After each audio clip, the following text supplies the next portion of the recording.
submit a story, topic, or have any other inquiries, please email submit@skibanewsnation.com. Also, you can email Jeremiah Skiba personally at jeremiah@skibanewsnation.com. Also, email Jake personally at jake@skibanewsnation.com. If you want to write us a letter, send us something, help support us, or just say hi, please send your letter to Jeremiah Skiba, P.O. Box 560-271, The Colony, Texas 75056. If you write us a letter, I'll do my best to write you back. Hey, Skiba News Nation family, thank you for watching. Please like, share, subscribe, and click that notification bell so you never miss an episode of Skiba News Nation. If you want to help support us, please consider becoming a Patreon, where you will get exclusive content, shoutouts, and much more. And you can also support our channel by getting yourself some new Skiba News Nation merch. Thank you for coming on this journey with us as we continue to stay on the quest for truth. Huge shout out to all our Patreon supporters. Thank you so much for your support. We couldn't do this show without you. If you want to help support us, go to patreon.com/Skiba News Nation. Also, you can listen to Skiba News Nation podcast on your favorite podcast platform.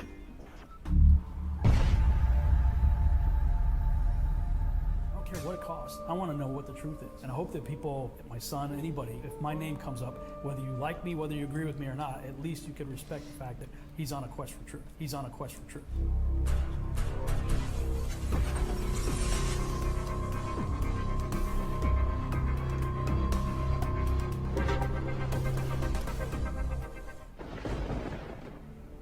Welcome to Skiba News Nation, bringing you unfiltered views, news, interviews, discussions, and more. And now, here's your host, Jeremiah Skiba, award-winning musician and son of Rob Skiba.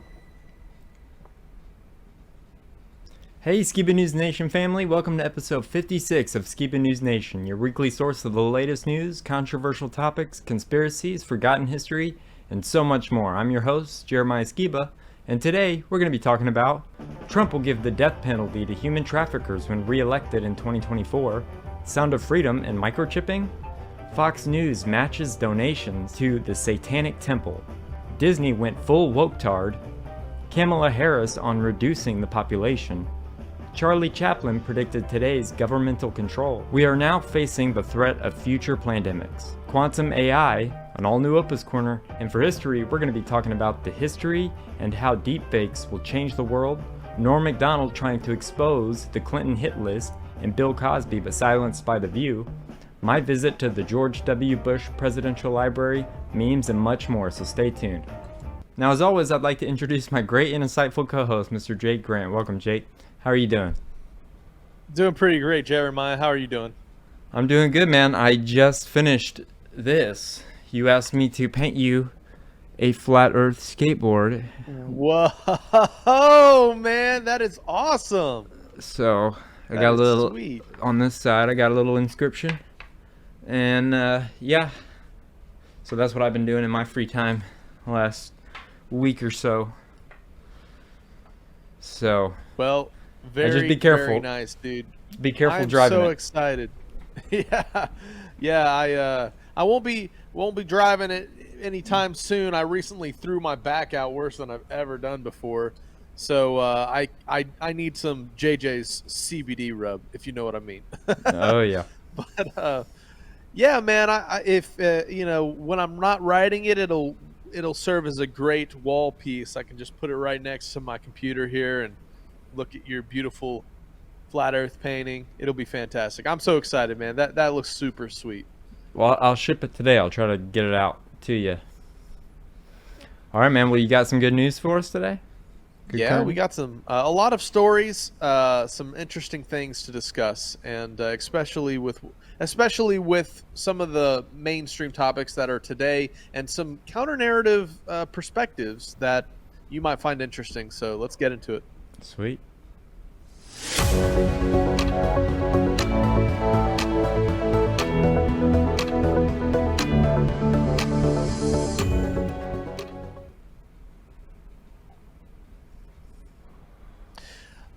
All right, so I thought this was some wisdom, right? Sometimes the best thing you can do is keep your mouth shut and your eyes open.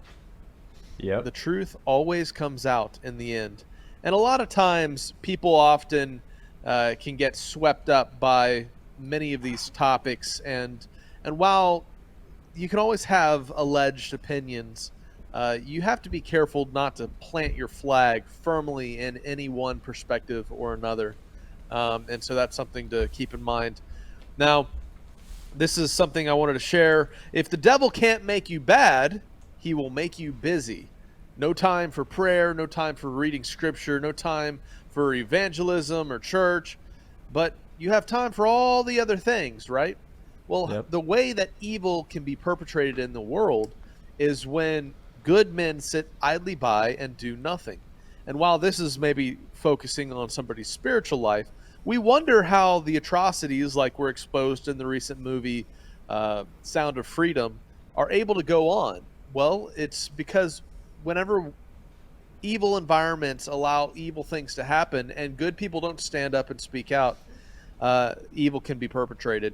It's important to recognize that it is impossible for a man to learn what he already knows.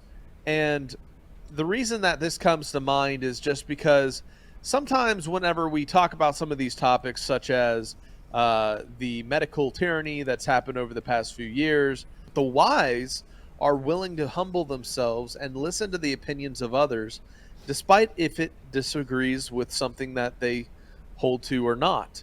But keep in mind, this is a great example of what we saw over the past few years. The opinion of 10,000 men is of no value if none of them know anything about the subject. Yep. Right? This is the group think perspective that we have to become aware of, is whenever the group is all pushing towards a single-minded thought process, we got to be like, okay, well, do we want to go along with this, or do we need to second guess the narrative? It's always, You are fake news. Sir. don't fall under Yeah. that trap. Exactly. I mean, it ties to the topic of, hey, do we need to buy into this big narrative topic or this big propaganda push because it's all over the mainstream news? All the people that I share compatriotism with, they're falling in line. Well, before you swallow the bait, take a second to look and see if there's a hook, right? So here's another thing I thought was interesting. Not all enemies use the front door. So you see the father with the sword protecting his child from a flaming, disaster or fire or whatever coming in the front door, and yet the child is holding this device. And I think the narrative here it's trying to relay is, yes, we are on guard for outward attacks, but don't let that sway you from being cognizant of the agendas that are filtering in through even our our phones and our tablets that we're handing to our kids to keep them entertained. So we're going to go ahead and get into this first video, which is an interesting announcement Trump made after watching the Sound of Freedom film. And I'd love to hear your guys' opinion, because we're going to share another clip that kind of surmises why it might not be the best cause or best film project to get behind. So check out this first clip from Trump and how he's been spurred on, if he gets elected, to instill the death penalty for anyone caught in sex trafficking. To host a screening at Bedminster of the important new film, Sound of Freedom, about the power of faith in overcoming evil, and in particular, the evil of child trafficking. Big problem. We had it down to the lowest number in many years just 4 years ago, and now it's gone through the roof. Even though the fake news media has tried to ignore it, Sound of Freedom has been a national sensation and a colossal success at the box office, really big numbers. Everyone should see it. This is a very important film and very important movie, and it's a very important documentary all wrapped up in one. It's really about an issue that has to be discussed. Under my leadership, we did more than any administration in history to combat human trafficking and When to you're reading a end teleprompter, modern-day slavery. He said it In twice. one of my first acts in office, I signed an executive order targeting transnational criminal organizations that traffic and exploit innocent people. I signed the Frederick Douglass Trafficking Victims Prevention and Protection Reauthorization Act, authorizing $430 million to fight sex and labor trafficking. I signed legislation to crack down on foreign countries who are not meeting standards for eliminating trafficking, of which there are many. I also signed into law the Abolish Human Trafficking Act, which strengthened programs supporting survivors and provided more resources for ending modern slavery. We do have modern slavery, if you can believe it. Additionally, I created the first ever White House position focused solely on combating human trafficking. And perhaps most importantly, we created the most secure border in U.S. history by far, dealing a major blow to the cartels and traffickers. We built hundreds of miles of wall. We renovated hundreds of miles of wall. We never had anything like it. And then I got Mexico free of charge to give us 28,000 soldiers to protect us from people coming into our country illegally. When I am back in the White House, I will immediately end the Biden border nightmare that traffickers are using to exploit vulnerable women and children. We will fully secure the border. I will wage war on the cartels just as I destroyed the ISIS caliphate, 100% gone, 100% destroyed. They'll come back now because we have a weak administration. I will use Title 42 to end the child trafficking crisis by returning all trafficked children to their families in their home countries and without delay. And I will urge Congress to ensure that anyone caught trafficking children across our border receives the death penalty immediately, and that includes also for women, because women, as you know, are number one in trafficking. Children are actually number two. I want to thank Eduardo, Jim, Tim Ballard, and everyone else involved in this film for their incredible efforts and their great genius. Together we will end the scourge of human trafficking, and we will defend the dignity of human life. Thank you very much. I think we have a new soundbite. I think so, guys. That's hilarious. I wanted to get into this topic because I recently also watched the Sound of Freedom film, and the thing I wanted to address is this. In the film, The Sound of Freedom, there was an instant where I guess you could say an agenda was very blatantly displayed. Okay, so the main character was offered, before he enters into the deep Peruvian jungles to rescue a girl, somebody offers him a syringe with a tracking device and says, hey, look, you can either inject it or keep it in your wallet. And this moment in the film stood out to me as a glaring agenda, a very obvious agenda, because what it is it demonstrates that there's two examples of what it kind of subconsciously brings to mind. One, the tracking device was associated with being injected, right? And of course, we have all the conspiracies following the medical experiments of the past few years. But two, it was associated with putting it in his wallet. And so what narrative could that lean into? Of course, the CBDC, central bank digital cryptocurrency mark of the beast setup that we have been talking about for months and months now. And all of these are subconscious cues that were triggered by that particular scene in The Sound of Freedom. And of course the movie stirs us emotionally for all the children that were being trafficked and going through all these various terrible things. And it makes me think, okay, hold on a second. If we are being stirred emotionally to stop and fight back against trafficking, and a solution is offered, which is, hey, let's just microchip all of our children. Let's use this to solve not only our identity crisis issue in the realm of AI stealing real personas or or the dangers of that topic. If AI steals my identity, it can get my family to give it to give money to somebody I don't want to be given money. All of these are a variety of ways that somebody would want to lock their identity down. And so with that said, this movie Sound of Freedom, it really is popular today, and because it feels good to support something that's good. And in no way in sharing about this am I saying sex trafficking is okay, let's just forget about it, it's not a problem. Yes, let's deal with it. But the Hegelian dialectic is where a problem is offered and a solution to that problem often becomes the hook found within the fish bait. And there is a great compilation put together by Doug and Stacy's Off Grid Living YouTube channel, and I wanted to watch it with you, Jeremiah, and see what you thought of the topic after we see the breakdown here by Doug.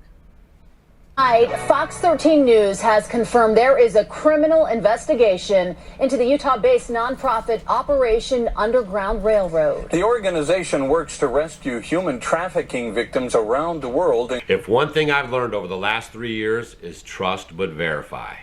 Do not blindly accept anything that comes your way. Today we're going to talk about Tim Ballard and the Sounds of Freedom. It's pretty common knowledge that this movie was made over 5 years ago with the financing of Carlos Slim. Here's Tim Ballard telling you that right from his own mouth.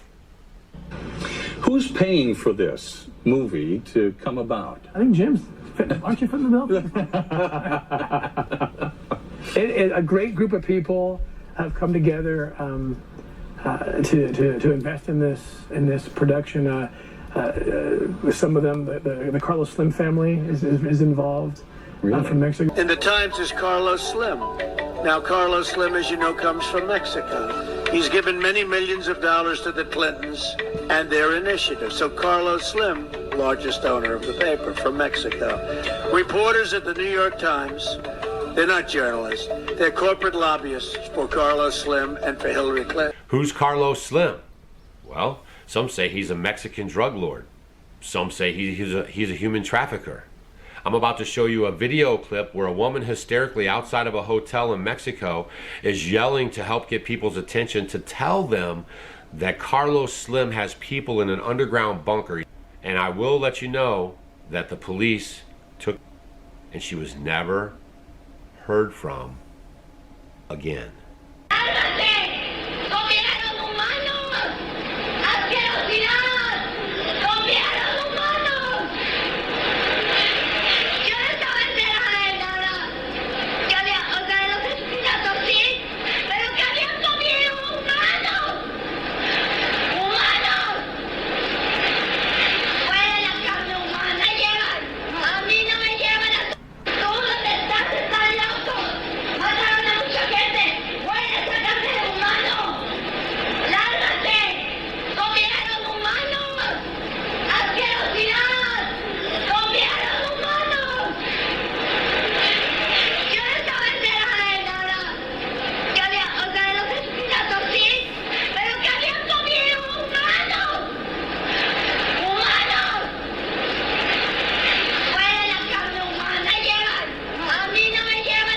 So now we got that out of the way.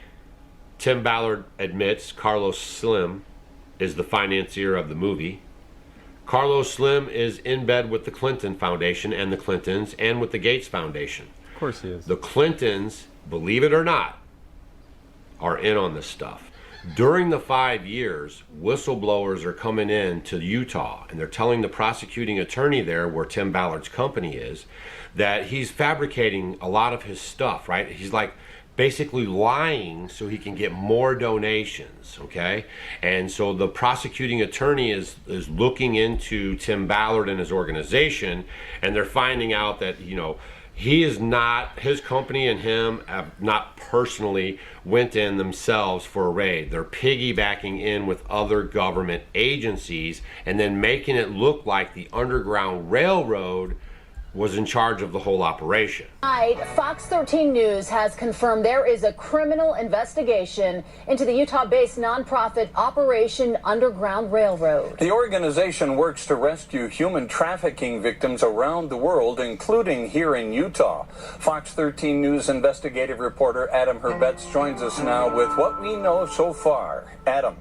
Yeah, Bob Kelly, because this is an ongoing criminal investigation, both sides are very limited in what they are saying. But Fox 13 News has learned that prosecutors are looking into several allegations. Now, Fox 13 News has learned the Davis County Attorney's Office has opened a criminal investigation into Operation Underground Railroad. According to Davis County Attorney Troy Rawlings, quote, "We've received complaints and are in the process of reviewing those complaints to answer questions about the nonprofit."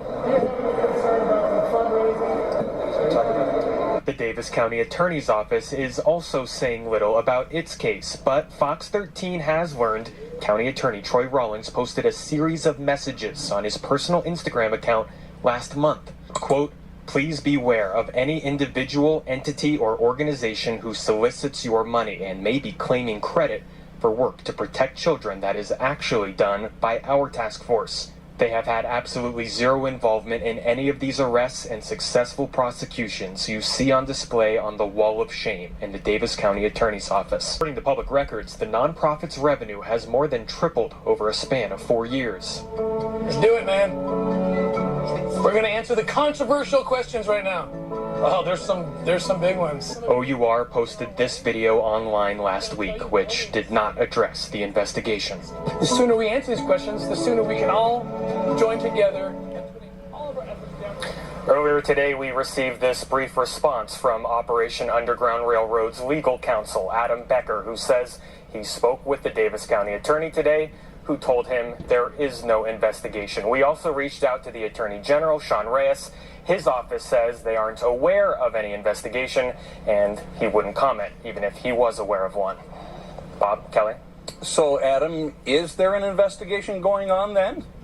Yeah, I mean, based on all of the documents we've received, based on the quotes we've heard from Troy Rawlings, the Davis County attorney, we firmly believe there is an investigation going on here. We cannot answer or speculate why OUR's attorney would send us a statement stating that there isn't one, but we're confident in our reporting, which is why we're here tonight. Adam, this is a bombshell of a story. Of course, that nonprofit, very well known here in Utah.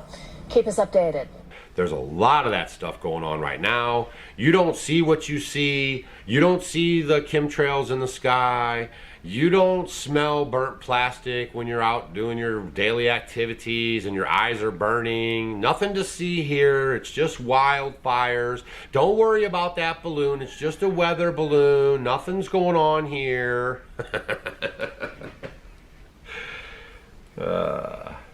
All right, so bottom line is, he's under investigation. The movie's made 5 years ago. Carlos Slim finances the movie. Carlos Slim loves the Gates Foundation and he loves the Clinton Foundation. Now I want to back up just a little bit because I want to show you a video that I found with the Utah City Council members. This is awesome stuff, man.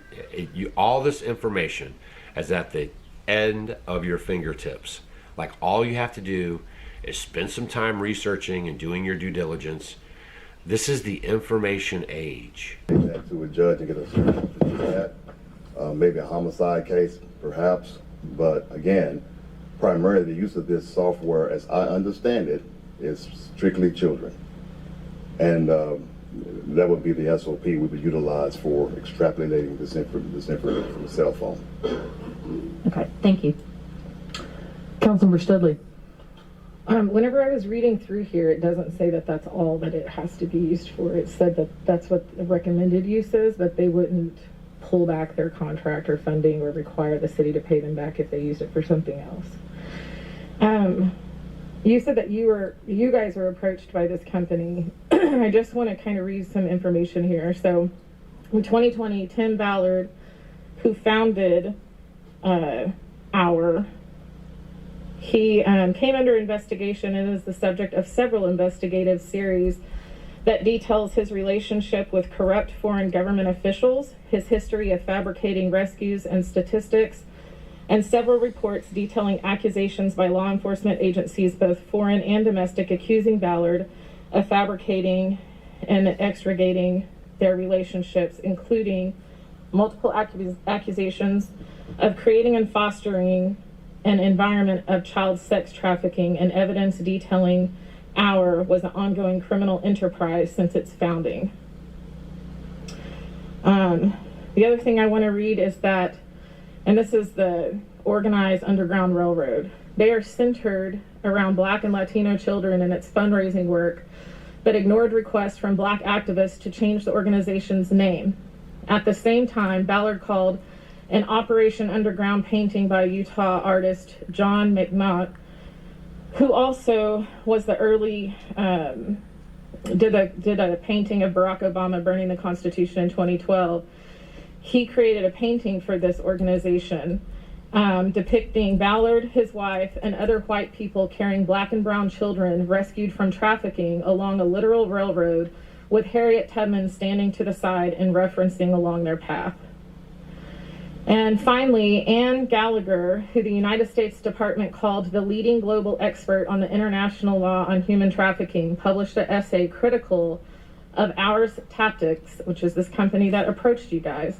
She said that their raids show an alarming lack of understanding about how sophisticated criminal trafficking networks must be approached and dismantled, and called their operations arrogant, unethical, and illegal. So I just want to make sure that we all understand who we're getting in bed with here, and that if there is software that's available for this type of uncovering device, if you have a warrant from a judge, I'm sure that there are other companies that would be willing to help you or that we could work with, but I'm not comfortable getting in bed with this company at all, and I don't think that you guys as a police department should want to get in bed with someone like this either. Now, I know you're probably focused on the, information that she was sharing about the Tim Ballard's company being under investigation. That had your focus, but my focus backed up onto the police officer who was bringing in a yes or no vote for basically computer software that he hadn't even vetted, right? They don't even know that Tim Ballard and his company was under investigation, okay? He's ready to insert this spyware into the computers without any knowledge of actually where it comes from or the purpose of it. And this is one of the problems that we have in government today.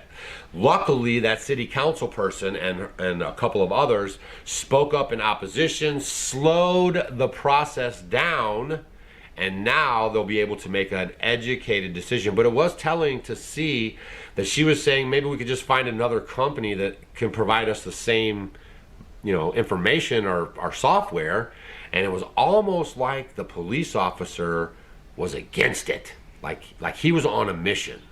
But I don't know, it just could be me. Maybe watch it again and leave a comment down below on what you think. The backstory here is that police departments are going to be sent out this software, and this software is going to be used to gather information, a database, if you will, and started making databases. This is what's happened. Aware of, so that we don't allow our emotions to blind us from logic and reason. According to MK Ultra whistleblowers, the CIA acquired children for Project Monarch by cataloging child pornography sent through the U.S. mail.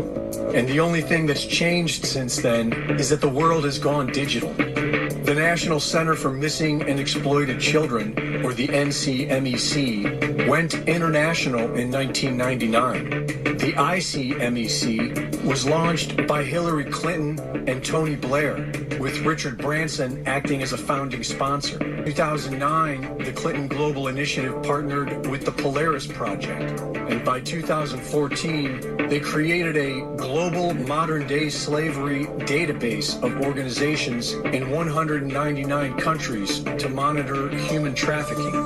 Also in 2009, Amber Ready Incorporated selected the Podesta Group, the infamous pedophile art collectors of the WikiLeaks Podesta email scandal, to be their PR company, where they were responsible for promoting Amber Ready's cell phone technology, which created a database of children so that if they ever were abducted, their information was already on file. Once this child database syndicate was launched, human trafficking increased. Within 9 years, the human trafficking industry went from around $30 billion a year to $150 billion a year. Nearly all child pornography is processed and stored within this framework on foreign servers in Sweden. In 2014, President Obama assigned the task of how to manage this gathered intelligence data to John Podesta. The Clintons, the Podestas, and their friends are demonstrably involved on the criminal side of child sex trafficking. If this is news to you, I recommend my report from 2019, Are the Clintons Involved in Human Trafficking?, which is based on the well-researched article by Corey Diggs. And it is this group who manage and run Polaris, the ICMEC, and the NCMEC. And these are the same groups that Angel Studios, producers of The Sound of Freedom, are directing people to as a way to combat child trafficking. Confirms what we all already know. Our government is corrupt on the highest levels. Sex trafficking in America is off the chain. Now, this next clip I'm going to show you is, well, I'll just show it to you. So you may know that children were coming to this country from other countries. We were taking them into the care, HHS, and then delivering them to sponsors, unvetted sponsors throughout the United States. So because one whistleblower came forward and because one organization was willing to tell the truth, I was able to then uncover and report that the U.S. government is the middleman in a large-scale, multi-billion-dollar child trafficking operation. We literally have government-sponsored, taxpayer-funded child trafficking. So one whistleblower coming forward, telling the truth, sets in motion. And if you believe that the Democrats are the problem, then I recommend you look into the Franklin cover-up and the Bohemian Grove. Pedophilia is how the hidden hand controls their politician puppets. Awareness of this horrific problem is good, and perhaps Angel Studios is unaware of who they are promoting. But if we think that the same NGOs whose efforts increased the child sex trade by 500% will somehow end child sex slavery, then maybe we are too emotional to think clearly. We need to stop the madness. I'm trying to do the best that I can with this platform that the Lord has blessed me with, y'all. Now that you guys know a little bit more about Sound of Freedom, you're able to make a little bit better decision if you want to send them money or promote their literature or videos.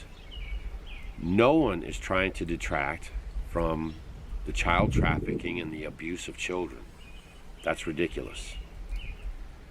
But we also just want to know the truth, right? If this has some kind of a bad vibe underpinning, if some kind of way the money that we're generating through the donations to this film could end up back into the hands that are the perpetrators, then we should all be aware of that.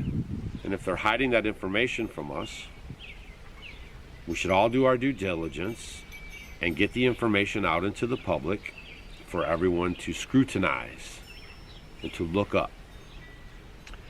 Right now, this moment here, I found that Tim Ballard has resigned from Underground Railroad, which is kind of telling. Don't understand why that would be. He's having such a great time on the media circuit, but I think this controversy is starting to blow up a little bit, and the cat's going to get out of the bag. That's one of the reasons why anyone's saying that if you say anything bad about this, you're supporting pedos and all this stuff. That's why. That right there was a huge red flag. We have to be able to talk about these things. We have to be able to communicate, see all sides of the story, and that helps with our discernment. If we only see one side of the story and we're just working off our emotions, we're going to get in the trick bag every single time. Now, in this video, I just talked about the child trafficking, and I talked about his company and, you know, what's going on with them, and, you know, Carlos Slim.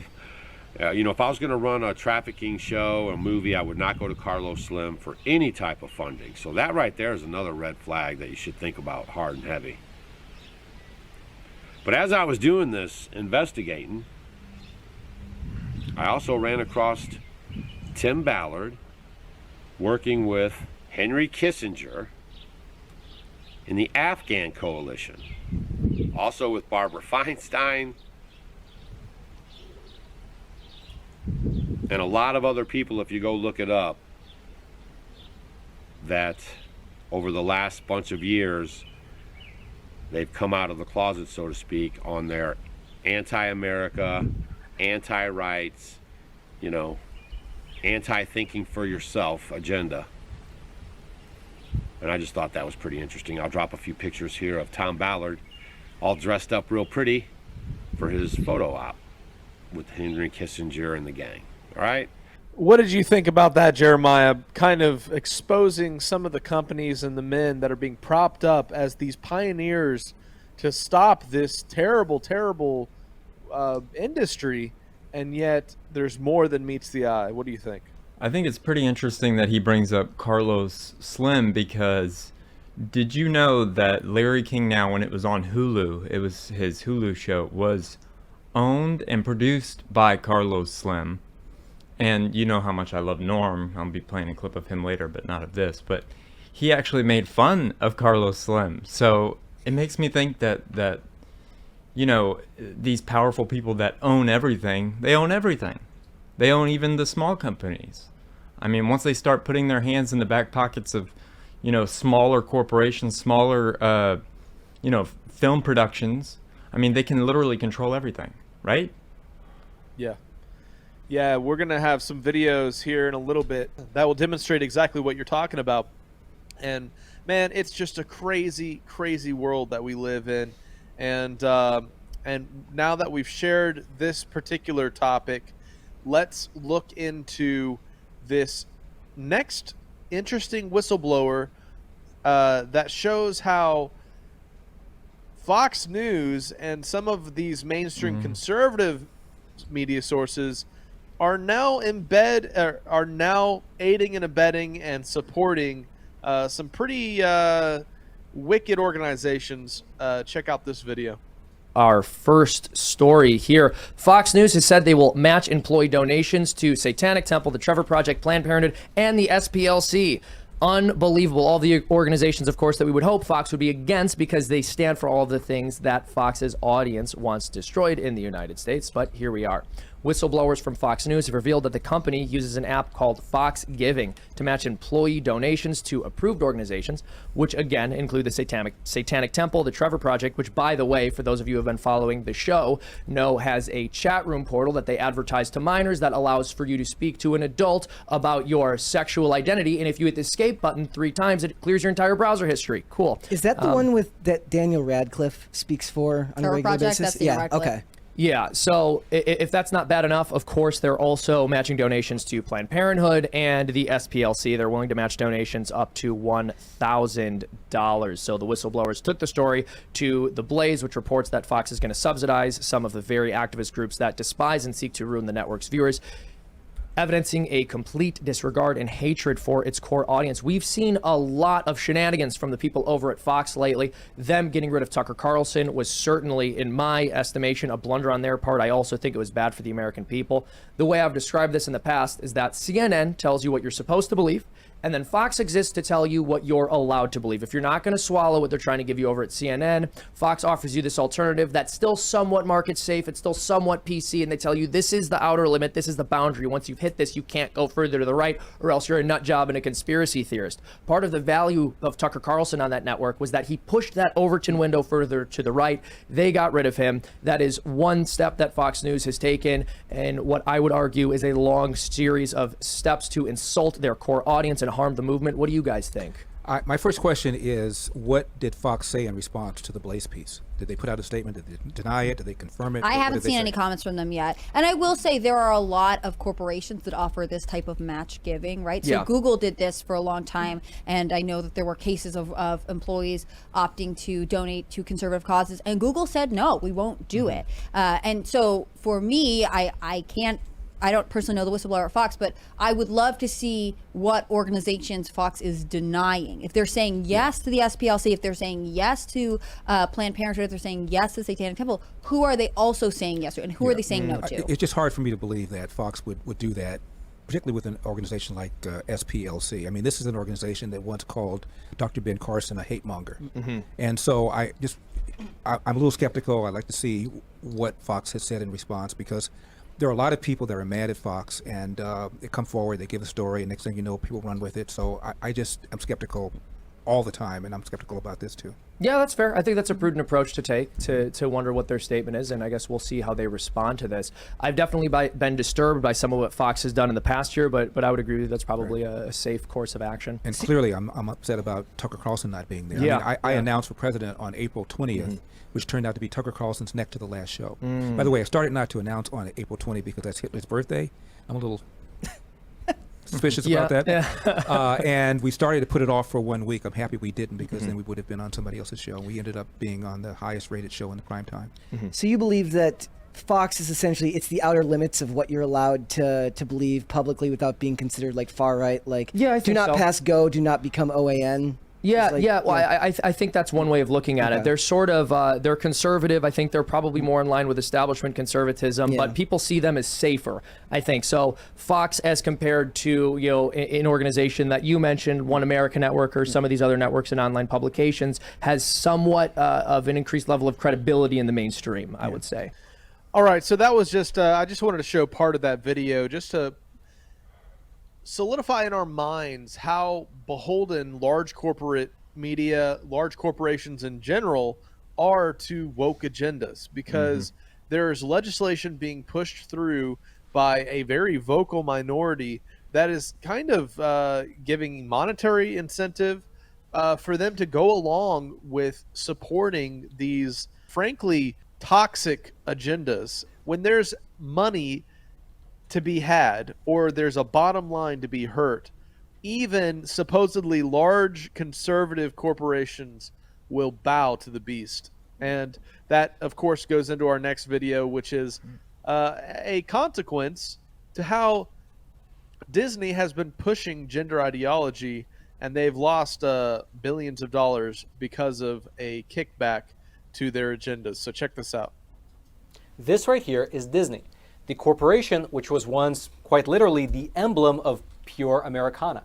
But right now, Disney is facing massive challenges, including an astounding loss of about $79 billion worth of market cap. And the reason for this loss is multifaceted. For instance, Disney is losing hundreds of millions of dollars on their most recent films. Their theme park attendance has completely nosedived. They've lost millions of subscribers to their Disney Plus service. All the while, it appears that Disney executives are doubling down on the very policies and the very ideologies that got them into this mess in the first place. And before we dive into the specifics, I'll mention that if you appreciate content like this, which often gets completely ignored by the mainstream media, well, I hope you consider smashing those like and subscribe buttons below this video so that this video can get out to ever more people via the YouTube algorithm. Same here Now, for this channel. To start with, if you've ever been to Disney World, then you know how just absolutely jam-packed it always is, especially during the holidays. It's not uncommon to stand around for quite literally hours just waiting in line for some ride. But that doesn't seem to be the case, at least anymore. That's because, starting around July 4th of this year, well, photos began circulating online showing how empty the streets of Disney World and Epcot have actually become. You can see some of the photos up on your screen right now, showing what were once jam-packed pavilions, now pretty much standing empty. Now this tweet here pretty much sums it up nicely. Quote, Disney World in Orlando is suffering. Here it is nearly mid-July, schools are out, families are on vacation, and the streets at Disney are just about empty. And then the photo right below that text shows a girl at Disney World, and the street behind her is pretty low on traffic, to say the least. However, besides all this anecdotal evidence like these photos, there's also real concrete data to back up that this is in fact happening. In fact, about 2 weeks ago, in the Wall Street Journal, they published an article titled, quote, Disney World hasn't felt this empty in years. And within this article, they cited data from a company called Turing Plans, which is a company that tracks waiting times at different theme parks across the country. And on your screen right now is a graphical representation of their data. It shows how the July 4th waiting times at 4 different Walt Disney theme parks have changed over the years. And the decline is tremendous. For instance, if you went to Magic Kingdom in 2019, you would be standing in line for an average of about 45 minutes. However, if you went there this year, the wait time would be closer to 25 minutes.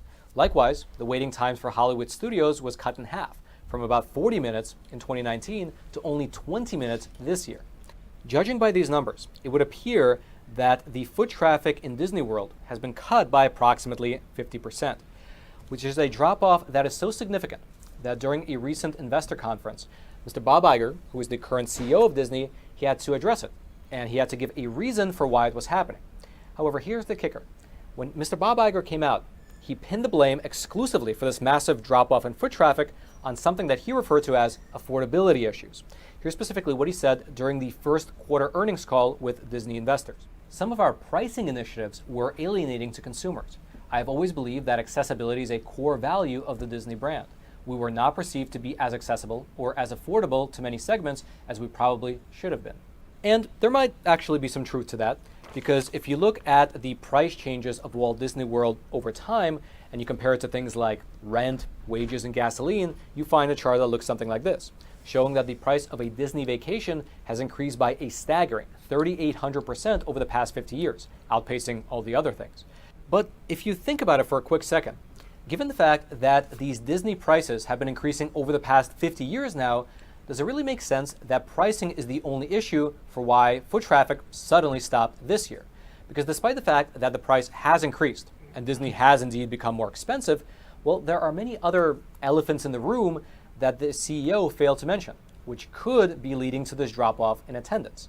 These are things like Disney removing the use of gender-specific pronouns at the park, meaning that employees are no longer allowed to say things like boys and girls and ladies and gentlemen, and instead they now just have to say hello everyone.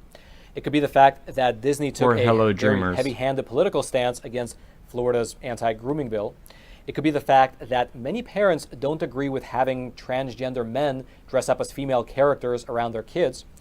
Or it could be the fact that middle Americans don't necessarily appreciate Disney putting their park employees through mandatory anti-racism re-education, which for reference includes things like having them fill out privilege checklists, decolonizing their personal bookshelves, and participating in what they refer to as reparations. None of that was mentioned by the CEO. But it gets a lot deeper than that. Regardless, everything that we just discussed was related only to the Disney theme parks. But Disney's problems go significantly further than that. Because over on the film side, Disney has lost a staggering $900 million from their last 8 releases. Now again, just like with the theme park situation, this could be due to poor marketing, external market conditions, or it could be due to people not having enough pocket money to go to the movies. Or perhaps it could have something to do with the fact that Disney employees are pushing gender ideology through their movies, which is, by the way, not speculation.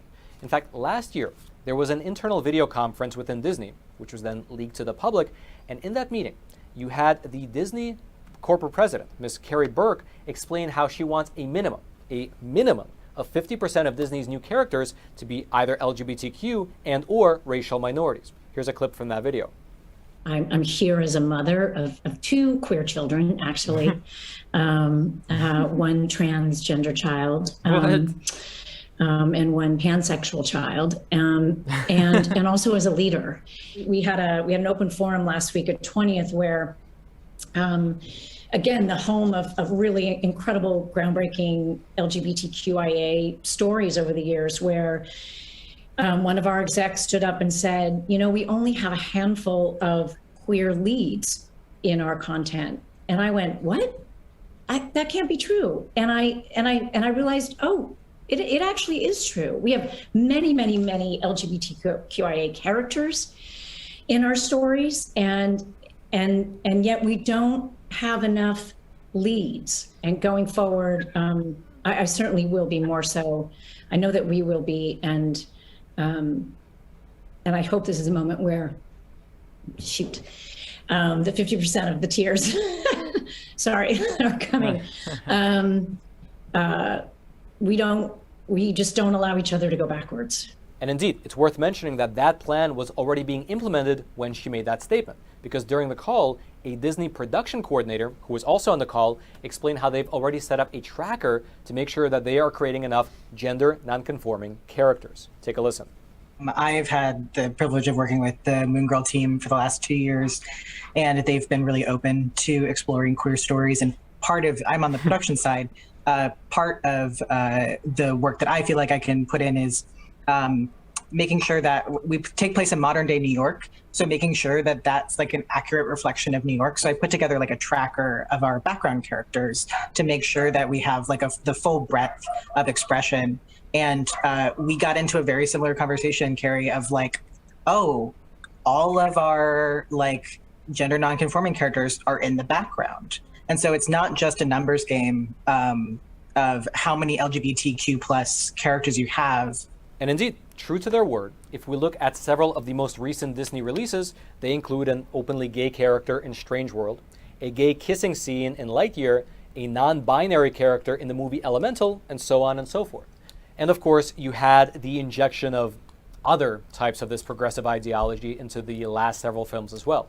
For instance, the deconstruction of previously masculine characters like Indiana Jones and Luke Skywalker, as well as the race swapping of many characters like Tinkerbell, Ariel, and Belle from Beauty and the Beast. Now, whether or not this is the main reason why these movies tanked isn't exactly clear. It could again be a combination of many different factors. I've heard critics say that it was bad marketing, economic conditions, or just really bad storytelling and writing. But it would be ridiculous to deny the fact that millions of mothers across America, well, they don't necessarily feel comfortable taking their small kids to see films with those sorts of messages. However, it seems like despite the fact that Disney has lost quite literally hundreds of millions of dollars on their last several releases, they are continuing to go down the same path, evidenced by the recently leaked photos from the quote-unquote Snow White remake. Regardless, as bad as it is to lose $900 million on their last 8 movies, it gets even worse for Disney when you consider the fact that this $900 million loss is coupled with them losing quite literally billions of dollars on their streaming service, Disney+. Here's an article that was published in the LA Times just 4 months ago explaining how much Disney has actually lost. Quote, Disney went to market with Disney Plus in November 2019 with a $6.99 a month subscription fee, which helped the service quickly attract millions of subscribers in its quest to rival Netflix. But the service has lost billions of dollars for the company. Disney raised the fee by nearly $3 a month because the company has been losing billions of dollars a year on its streaming ventures. In the most recent quarter, Disney's direct-to-consumer segment lost $1.1 billion. A loss of $1.1 billion in the last quarter alone.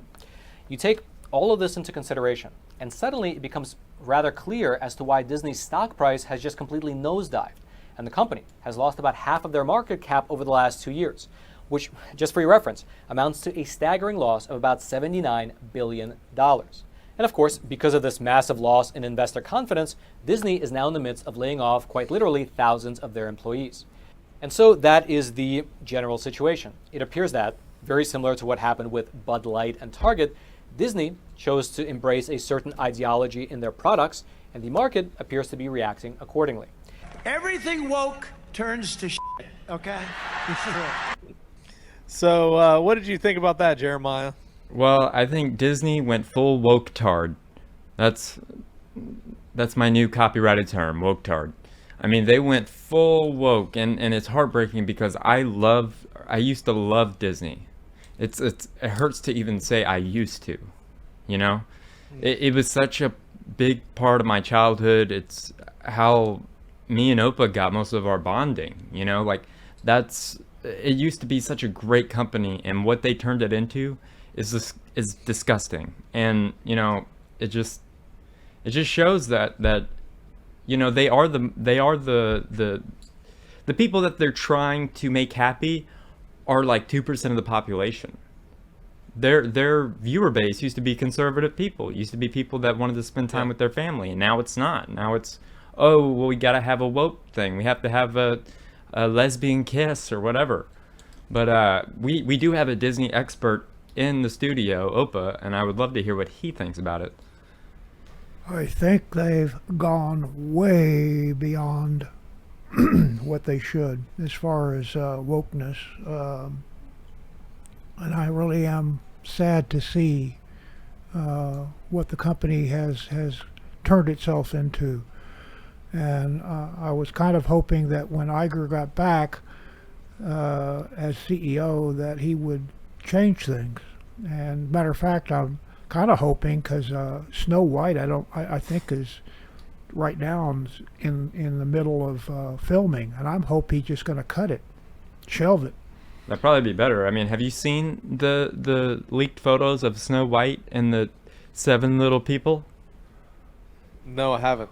Oh my gosh. I mean, her name is Snow White, right?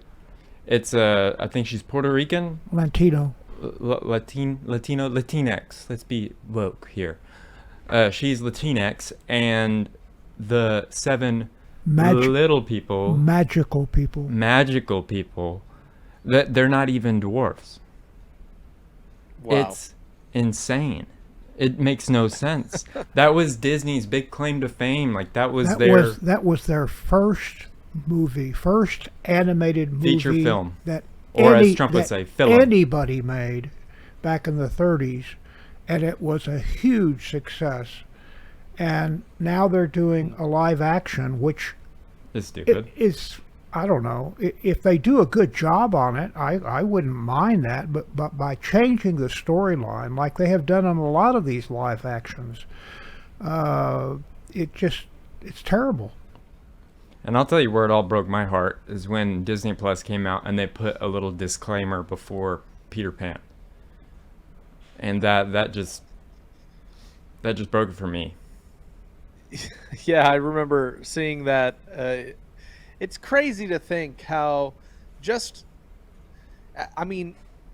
it's not so crazy to think to understand that if the NWO's agenda is human depopulation, then of course the agendas that's going to be put through are entertainment. Just like I showed in that video of the father protecting his child from the front door, right?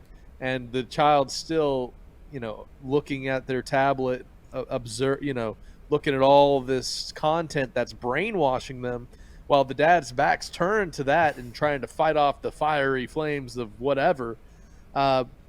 We can see that this NWO environmental green agenda is sifting down into the populace, convincing people that in order to save the world, we need to stop procreating. We need to have abortions. We need to not have children. We need to follow all these draconian mandates and laws. And it's insane how the world has gone. And it really, whenever we look at situations like what's happening with Disney, we see that people are becoming aware of the agendas.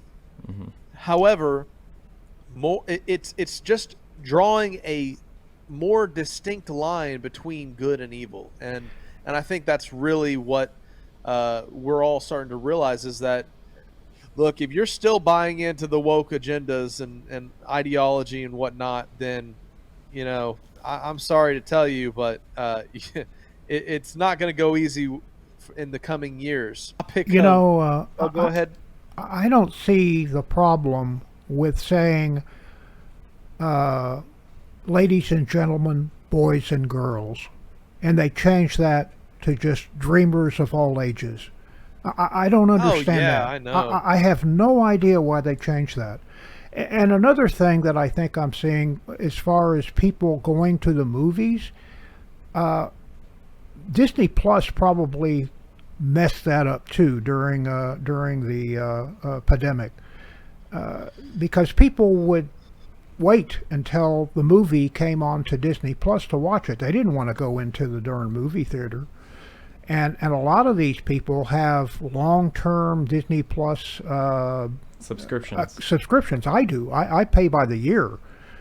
So even if they raise the prices, mine was fixed. And I'm not going to the movie to go see this woke stuff. But I will kind of like watch it for a little bit on just to see how woke it is. Just to see how woke it is. But if you go to my house, you'll see that I have a huge collection of Disney Blu-rays and DVDs, and I'm going to refuse to buy a lot of this DVDs and Blu-rays because the movies are horrible. Yeah. Good. Yeah. I mean, it's what do we support? Is entertainment enough for us to sell our souls to these agendas? I don't think so. All these different corporate brainwashing attempts on the human populace.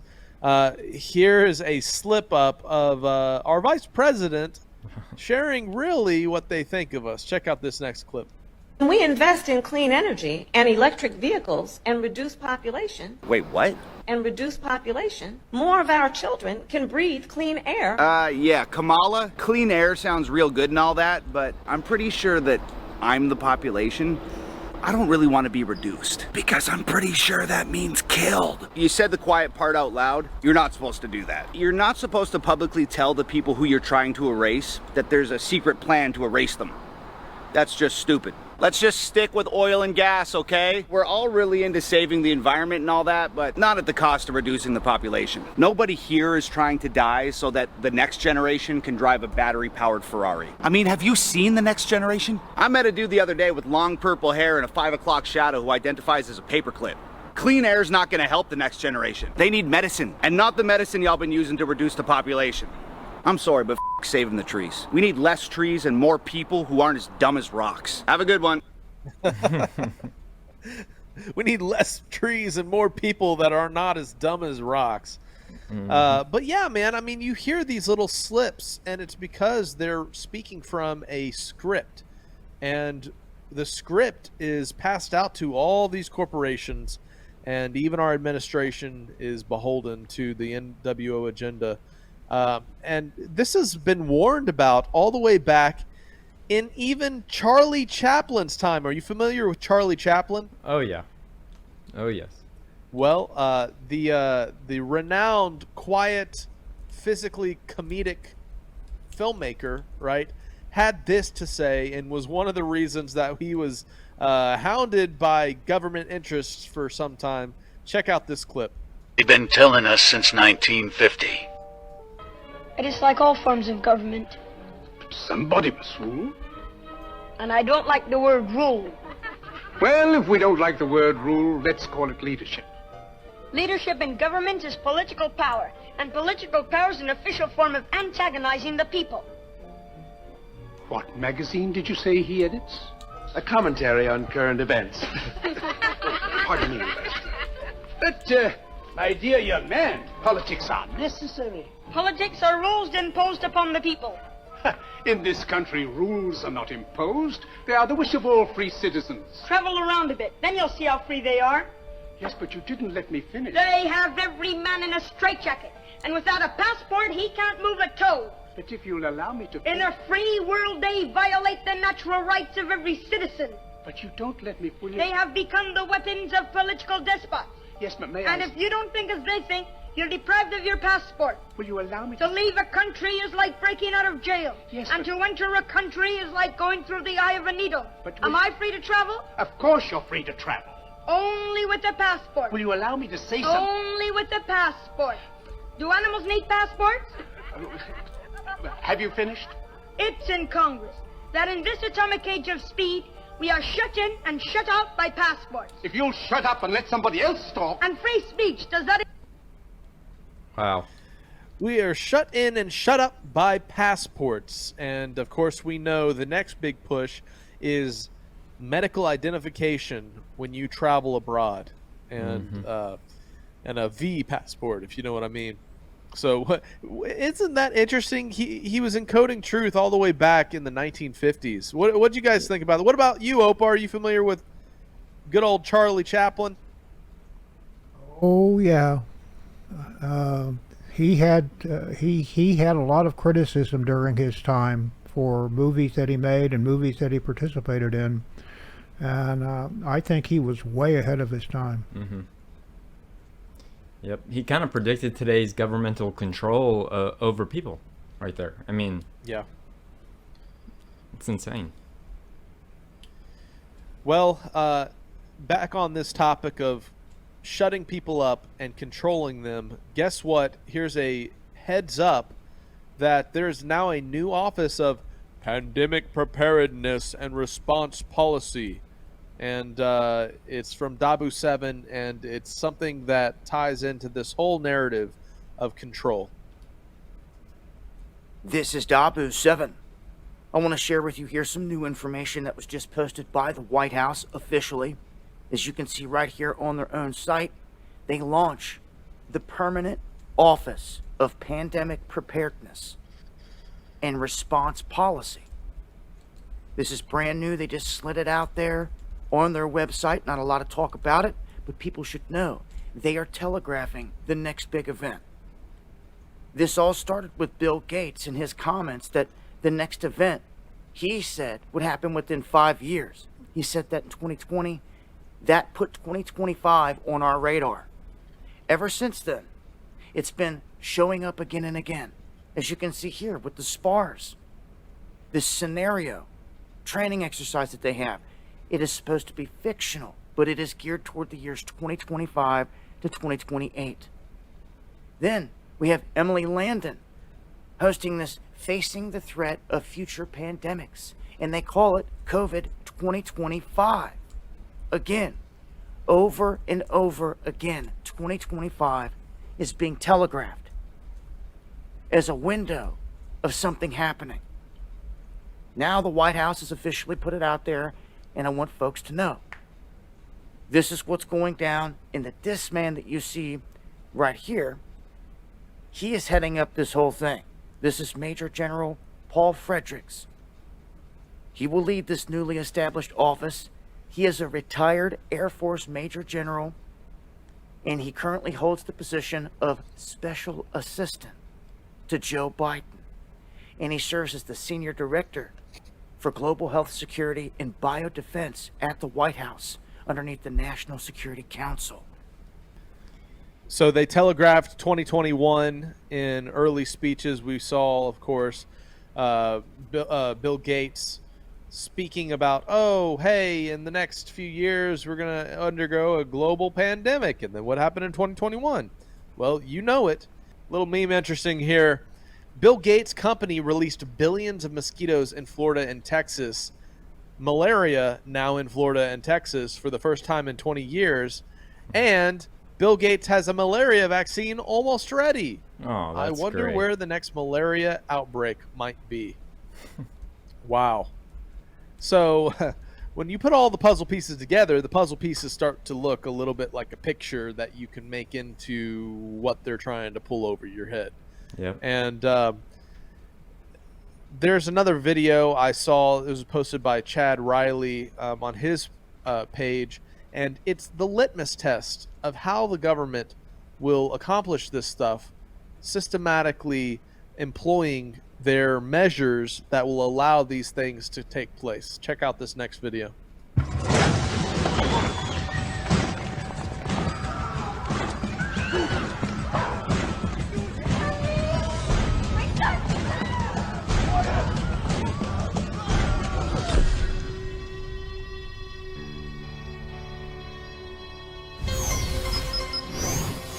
You know, this is a story that we have been researching and following as the blogs have picked up on it, and developments continue. The Department of Homeland Security buying ammunition, now looking to purchase another 21 million rounds of ammunition. This in addition, of course, to the 1.6 billion rounds that Homeland Security has bought in just the past 10 months. It is a pleasure to be here today as the President signs the 2010 National Defense Authorization Act. You know, as Commander-in-Chief, I will always do whatever it takes to keep the American people safe, to defend this nation. And that's why this bill provides for the best military in the history of the world.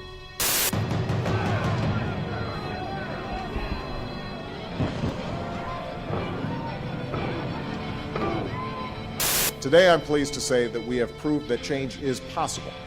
It may not come quickly or all at once, but if you push hard enough, it does come eventually. You're saying kill us are okay? Kill the enemy? Absolutely. We know they're an enemy without a trial, without finding out they're guilty. We do know. Our CIA does it. We do it because, listen, you know... Alawaki, his 16-year-old son was murdered. He was an American Alawaki citizen. should have been killed if his kid was with him. That's the breaks. Do you think that the killing of Anwar Alawi's 16-year-old son, who is an American citizen, is justifiable? I'm not going to get into Anwar Alawi's son. I know that Anwar Alawaki renounced his citizenship. His son was still an American citizen. Did great harm to people in this country.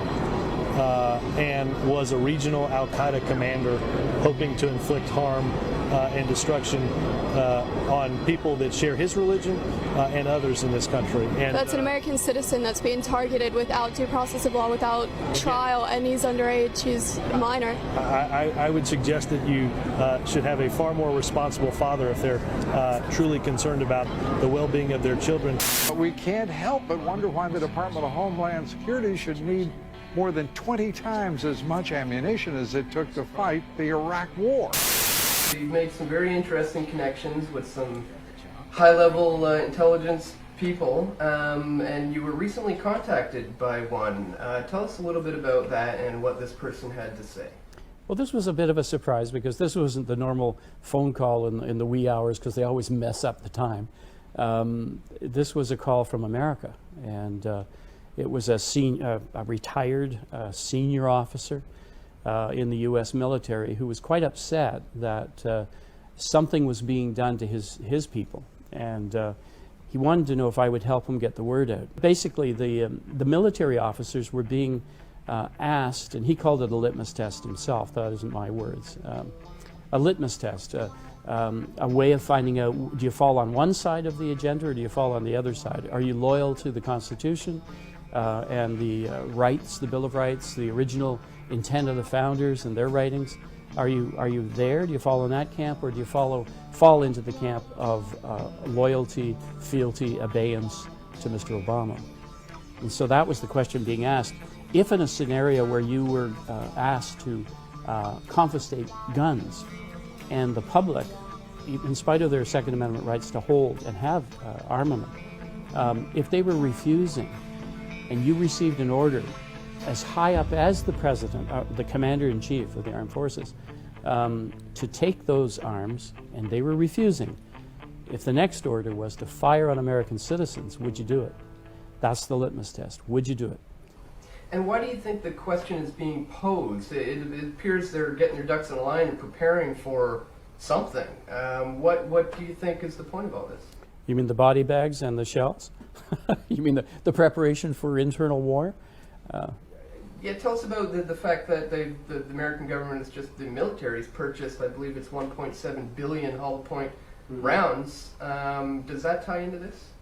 Absolutely. Well, that shouldn't shock anyone. That 1.6, 1.7 billion rounds is merely to keep up with the population that have purchased the same number. I think the shock has been, for Obama and crew, is that the American public would react the way they have, given some of the moves that he's made. And I mean, they've tracked, actually when things happen. So if he's done a presidential executive order at this point in time, and the reaction has been that people have gone out en masse and bought, 1 million new guns that next week, he realizes that he's to blame for what's happened.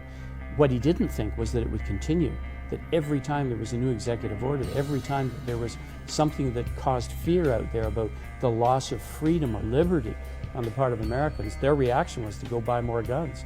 Go buy more guns, so there's armament, there's armor, and then there's provisioning. And so you've got this whole movement that has just gone crazy of people provisioning for an eventuality.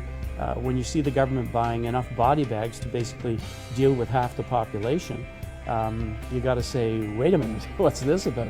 Enough shells to deal with the population, 10 times 10 shots per person. You got to say, well, wait a minute, what's going on here?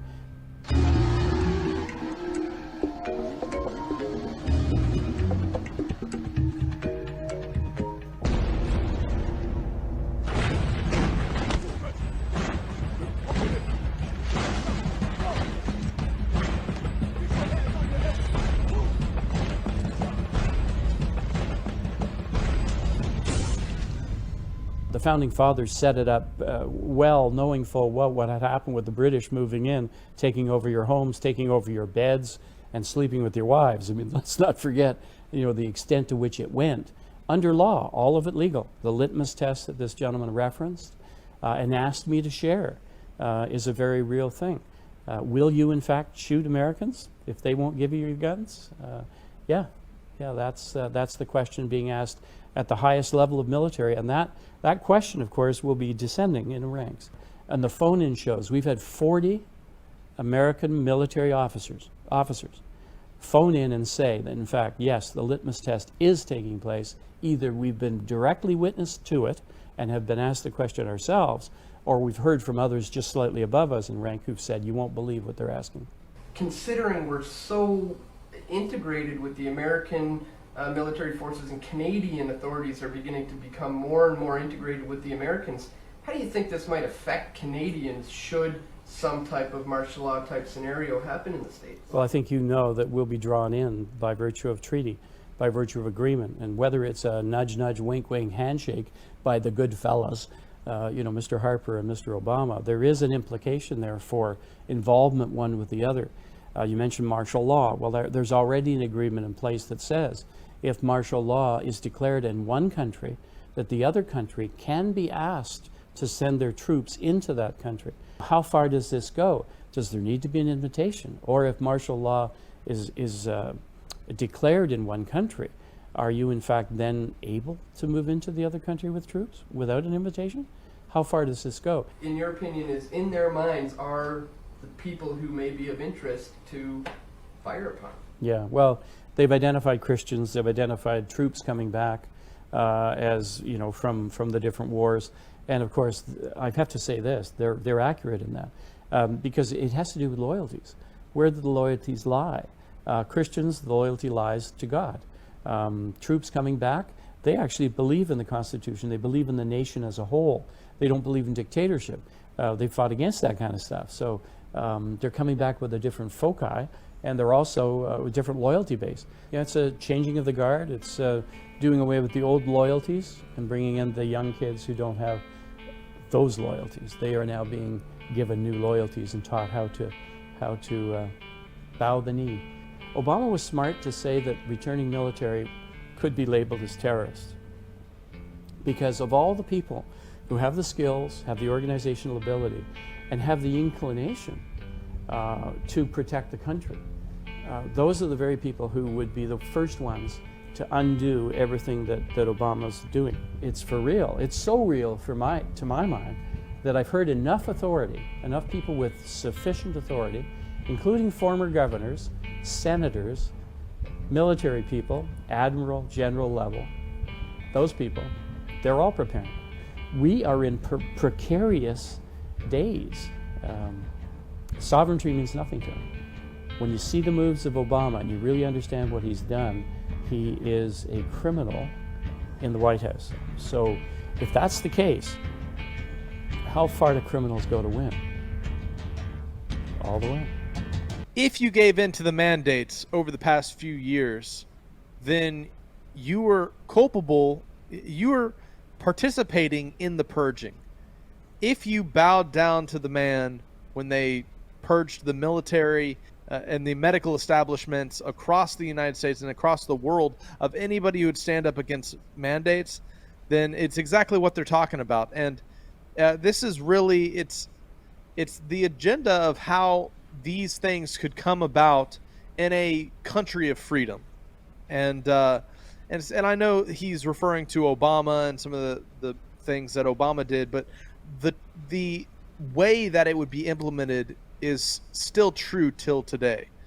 And so we're going to go ahead and play this next video, which is actually related to this topic, which is that there is an agenda pushing to take away people's ability to be self-sufficient, to protect themselves, to provide energy and power in off-grid situations. So check out this next video, which it should pop up some red flags. This is Dabu7, and this is a heads up for any survivalist, any prepper, any person out there that's got a business, maybe a camper, anything that runs off of a gas generator. The Biden regime going after them just as they were threatening to go after all the gas stoves out there. And we see certain states like New York State implementing rules like that on their own. And in this instance, this puts a lot of people underneath of this umbrella. They have this proposed Consumer Product Safety Commission rule. And this will limit the amount of carbon monoxide that a product can emit. Now, with the commission admitting 95% of all of our portable gas generators that are on the market right now cannot comply with this new standard. As a result, they say that this rule will prompt widespread generator shortages, and they're only giving the manufacturers 6 months to design new generators and meet this proposed regulation. So that is a process that normally takes years. This is raising eyebrows. Why are you rushing this all of a sudden? To make this happen now, and if you couple this with the whole gas stove thing and they ram both down everyone's throats, I mean, is anyone rising up to stop anything out there? This is really going to come down to state battles and just how far some states are going to be willing to let the federal government push them around and take their freedoms and put them in a bad position. So a lot of red flags with this one. I wanted to put the heads up out there and let it be known this is what's going on. I'm going to break this down even further on the next live show. Make sure to join me. Going live Monday and Friday, 9 p.m. Eastern, Dabu77. Wow. So we see the Green Deal thought process is pushing people to give up the ability to have a gas generator? Wow. Well, this next video could be related to this topic. Check this out. This is Dabu7. We've got a lot going on every day, but this story right here deserves some attention, as we have senators up in arms and raising questions, wanting to know who this mystery group is that just came and bought $800 million worth of land around Travis Air Force Base. This is one of the most critically secure and targeted military bases in the U.S. There's been 8 months of investigation, and government officials still are unable to identify who's behind this group. The group itself is called the Flannery Group, and they have representation through these lawyers that are being contacted by officials and are talking to officials, but they're not saying much more, besides that the group consists of 97% Americans, and that they want to do this and that with the land. Here's another problem. The story keeps changing. They said that they were going to build a deep sea port out in this area, and they're like, it's 10 miles away from the closest body of water.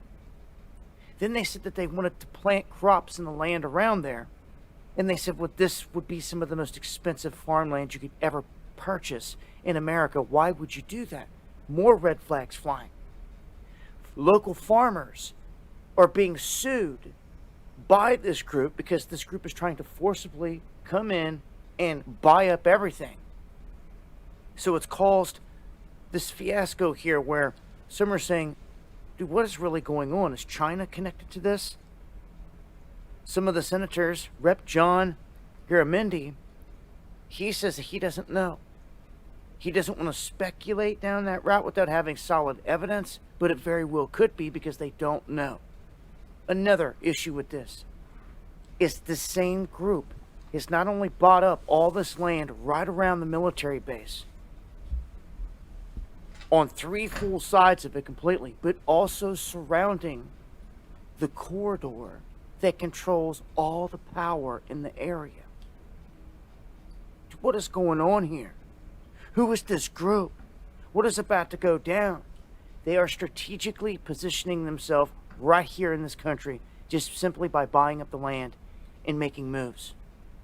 So at least some senators are voicing some concern, and some people are talking about this. In my opinion, everyone should be. This is big time. One of the most critical Air Force facilities in the country, surrounded by this mystery group, and not to mention this whole grid corridor. Follow me on the live streams. Right. So, one, we have a push to get people off of self-sufficient power means like gas generators, propane stoves, and then we have a consolidation of, energy and, companies buying out land around interstate electrical grid systems.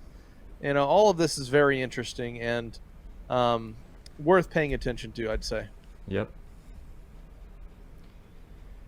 All right. So for the sake of time, we're going to skip video 11, OPA. Check out this next video that breaks down quantum AI. Quantum computers are able to solve certain types of problems faster than classical computers by taking advantage of quantum mechanical effects. Here comes all the science and the gobbledygook, such as superposition and quantum interference. Whereas classical computers switch transistors either on or off to symbolize data as ones or zeros, quantum computers use quantum bits or qubits, which, because of the peculiar nature of quantum physics, can exist in a state called superposition, where they are both 1 and 0 at the same time. When an electron is in superposition, its different states can be thought of as separate outcomes, each with a peculiar probability of being observed. An electron might be said to be in a superposition of two different velocities or in two places at once. And that's the dumbed down version. Let me help you understand. You guys have heard of the term duality, right? It's an instance of opposition or contrast between two concepts or two aspects of something, a dualism. Let's use light and dark as opposing forces, which is dualism. The more light you have, the less dark you have, and vice versa. Quantum physics say both the proton of light and the proton of dark are the same thing, and they are actually twins, but have different personalities. One focuses on light and the other focuses on dark.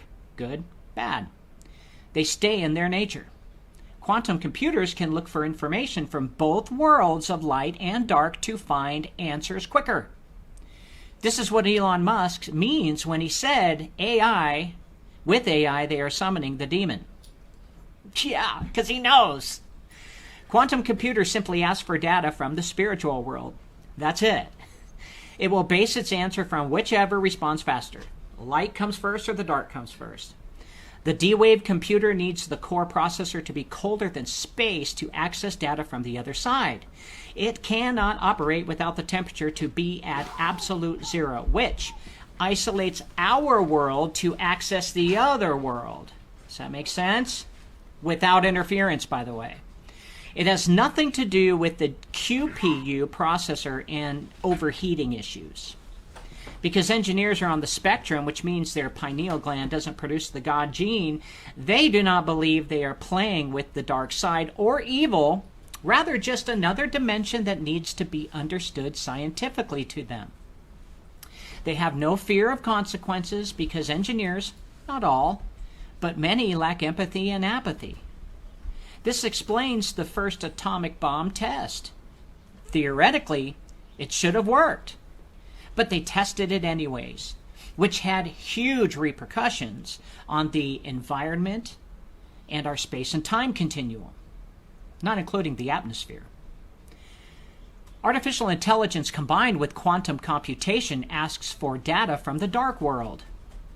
It will think like the dark world and most probably is the key to conjuring what is supposed to remain over there, now has access over here.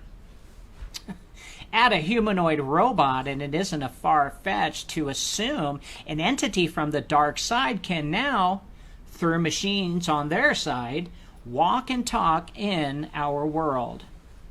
And thanks to Elon, have access to internet anywhere at any time.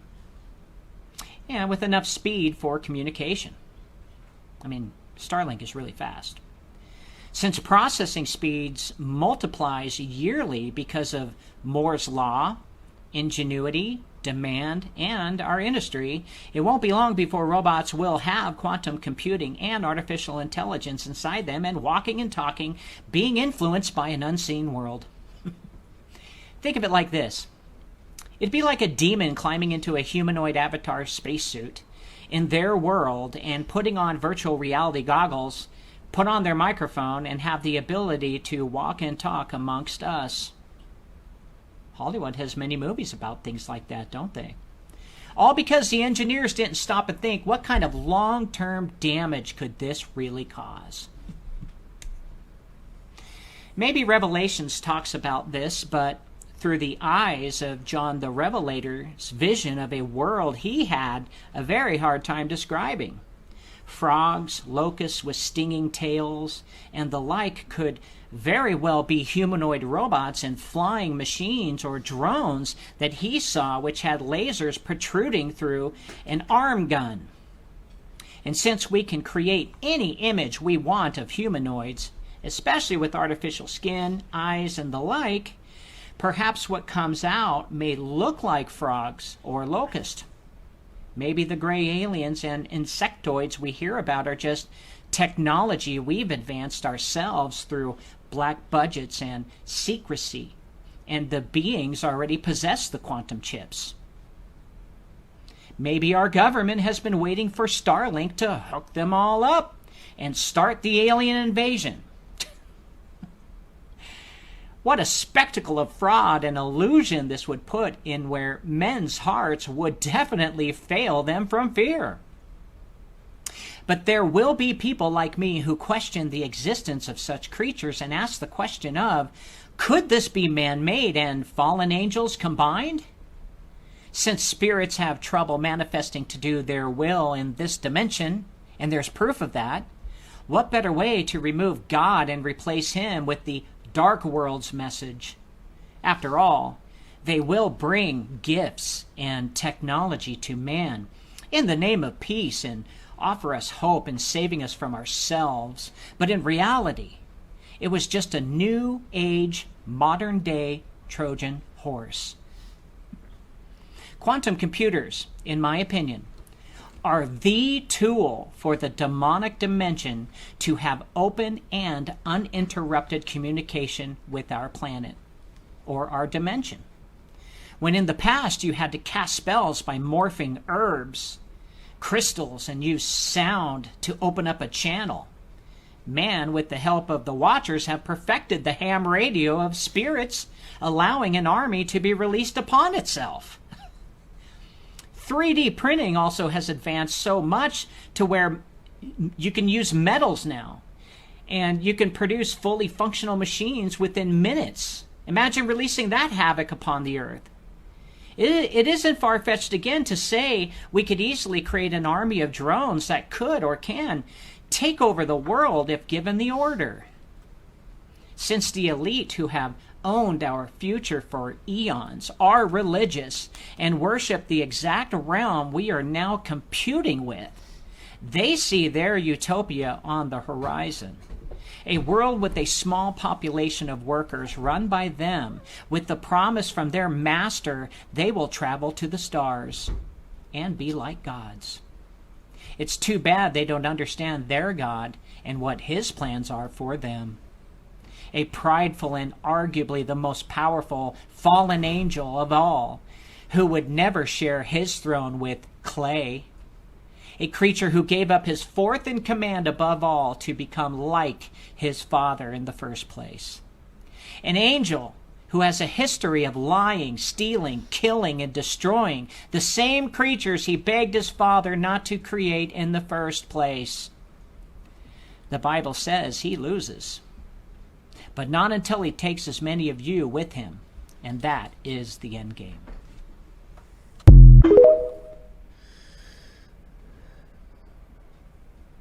So all of these agendas summed up, that is the end game, to lead us all astray and to distract us, just like I shared in that first meme. And with that said, that's all the news for this week, Jeremiah. Thanks. All right, man. I appreciate all your insightful current news. I mean, a lot of stuff that I'd never seen before, which is why I love you doing the current news, because you do such a great job. So I appreciate you, man. Now check out this promo of my mom's book, The Protocol That Kills. Kingsgate Media and Skiba News Nation present an exhaustive expose on government. The new amazing book, The Emotional and Disturbing True Story. Sheila Skiba. Following Rob Skiba's death, his widow, Sheila, and co-authors spent countless hours analyzing 40 days of recorded conversations, the transcripts of which appear in the book. This is an extremely well-written first-hand account of the horrors Sheila Skiba endured for the 40 days her husband was held captive in the hospital. It was hard to read and relive since I vividly remember when this was happening to this precious man. But I believe every person needs to know what was going on during the insanity of the Plandemic. Sheila Skiba, The Protocol That Kills a True Crime Story. This book shares a wealth of critical insights that will greatly aid in preventing future needless losses of life. Available on Amazon. Order now. Find more at theprotocolthatkills.com. So find out what truly happened to my dad by getting yourself a copy of The Protocol That Kills. Now it's about that time for an all-new OPA'S Corner. Take it away, Opa. The following presentation may contain too many cat jokes. Viewer discretion is advised. This presentation is rated CJ, cat jokes. Parental guidance suggested.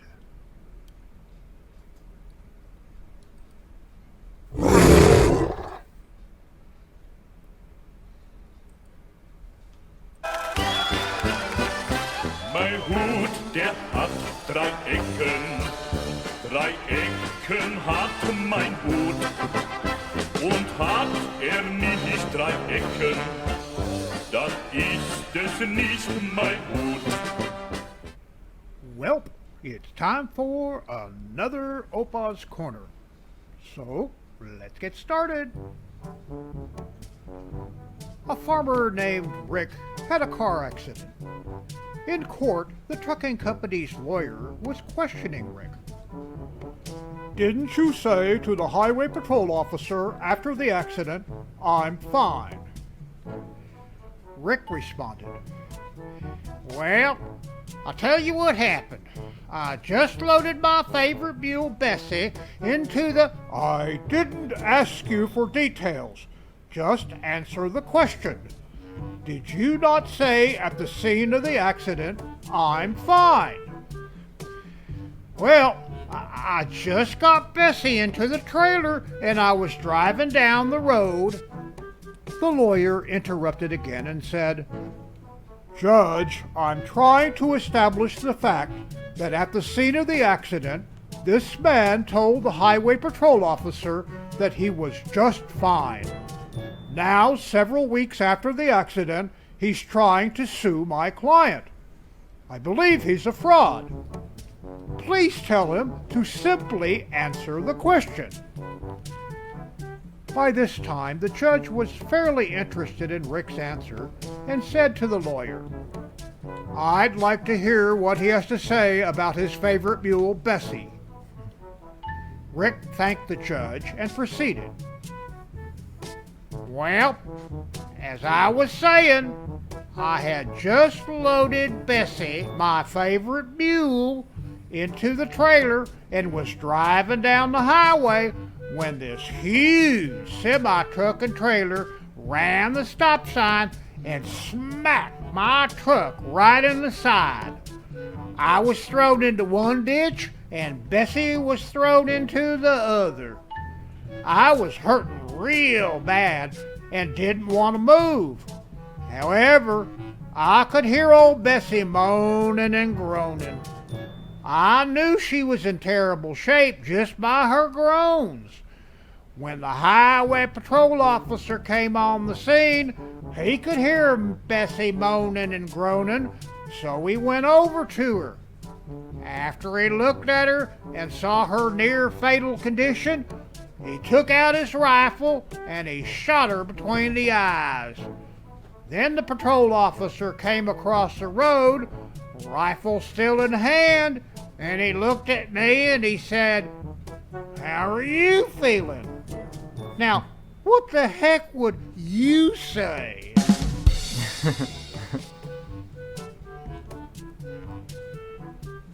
Three elderly brothers were living with each other.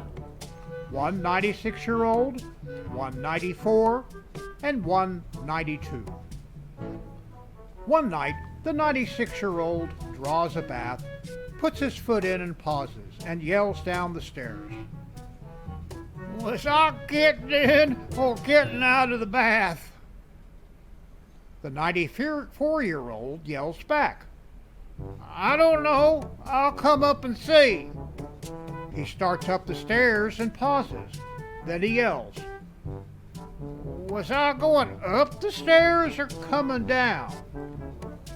The 92-year-old was sitting at the kitchen table having coffee, listening to his brothers. He shakes his head and says, I sure hope I'll never get that forgetful. He knocks on wood for good luck, and then he yells, I'll come up and help both of you as soon as I see who's at the door. Two broken, hungry friends, Dave and John, go to a pastry shop. Dave suddenly whisks 3 cookies into his pocket with lightning speed. The baker doesn't notice. He says to John, see how clever I am? You'll never beat that. John replies, oh yeah? Watch this. He says to the baker, give me a cookie and I'll show you a magic trick. The baker hands him a cookie, which he promptly eats. Then he says to the baker, give me another cookie for my magic trick. The baker gets suspicious, but gives him another. He eats that one too. Then he says, give me one more cookie. The baker is getting angry now, but gives him one anyway. He eats that one too. Now the baker is really mad and yells, and where is your magic trick? John points at Dave and says, in that guy's pocket.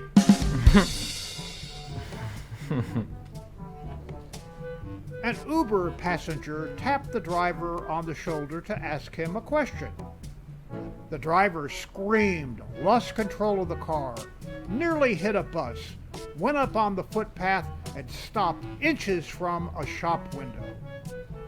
For a second, everything went quiet in the cab, and then the driver said, look, man, don't ever do that again. You scared the daylights out of me. The passenger apologized and said, I didn't realize that a little tap would scare you so much. The driver replied, I'm sorry. It's not really your fault. Today is my first day as an Uber driver. I've been driving a hearse for the last 25 years.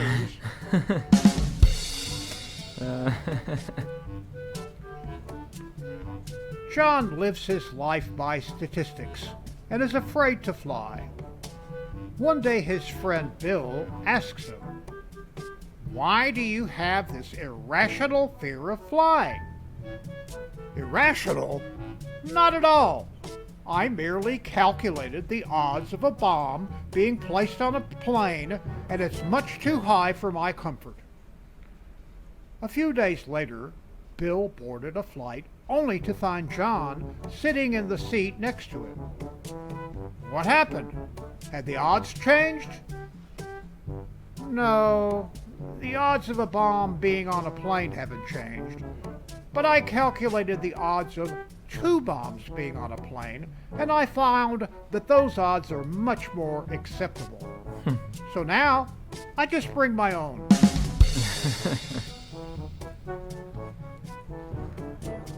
A guy and his blonde girlfriend went to a football game. They had great seats right behind the team's bench. After the game, he asked her how she liked the experience. Oh, I really liked it, especially the tight pants and all the big muscles. But I just couldn't understand why they were killing each other over 25 cents. Dumbfounded, the boyfriend asked, what do you mean? Well, they flipped a coin, one team got it, and then for the rest of the game, they kept screaming, get the quarterback, get the quarterback. I'm like, hello, it's only 25 cents.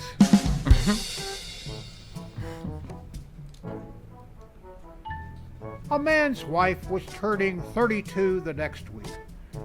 He told her not to get her hopes up for her birthday. After all, the celebration is only going to last a half a minute.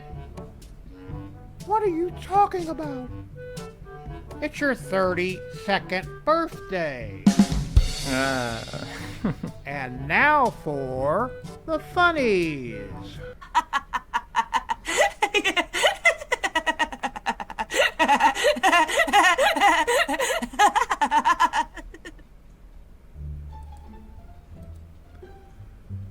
Bad news, soldier. You're being transferred to a MASH unit.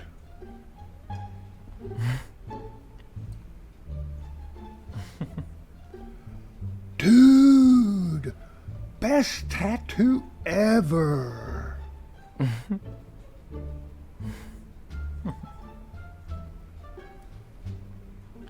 In this piece, Muffy uses broad, vigorous strokes in a passionate expression of feline angst.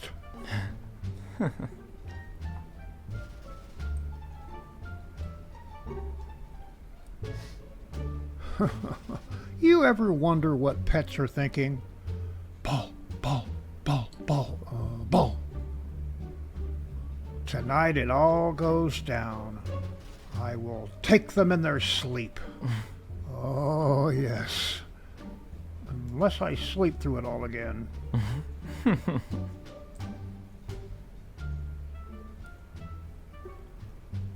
I don't like the look of this. Scuba gear.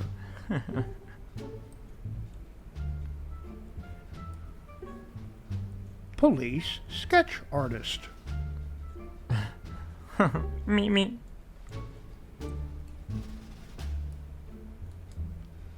Chinese handcuffs. Houdini's final undoing. Pay attention to the fingers.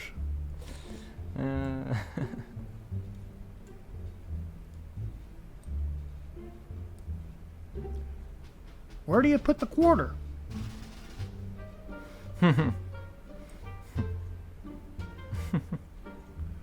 When I said never bring a knife to a gunfight, I figured the spoon and fork were also implied.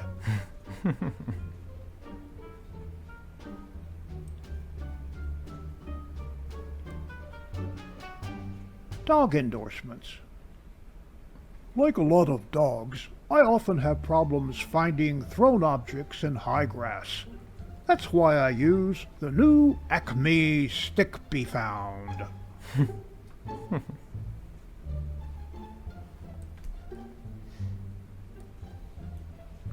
Cat CrossFit. We're going to do 30 counter jumps, 40 curtain climbs, and 50 litter box squats.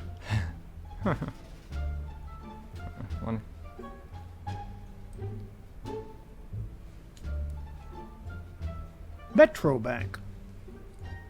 I know that's important to you, but we'll need something else for collateral.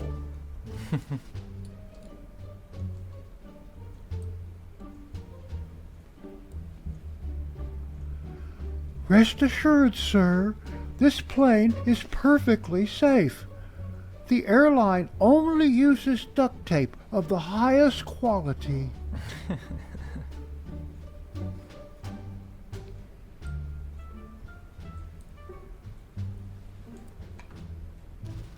What I did on my summer vacation.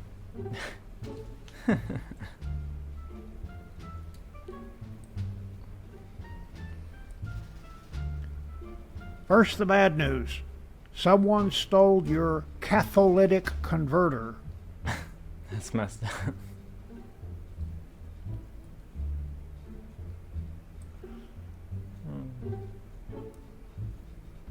At the Cat Olympics. What enthusiasm! He's really going to town. That is a gold medal buttlick, Bob.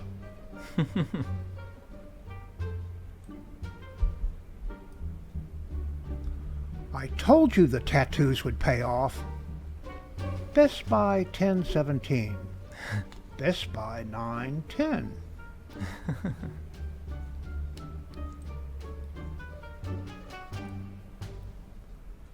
Dachshund drop. You must be this long to ride. Sorry, kid. Oh, poor dog. Pizza. You're here already? Let me grab my wallet. I'll just be an hour.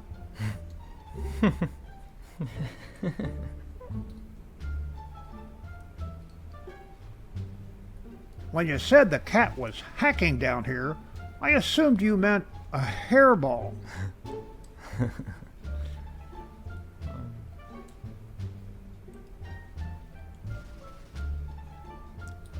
Rock, paper, scissors. True.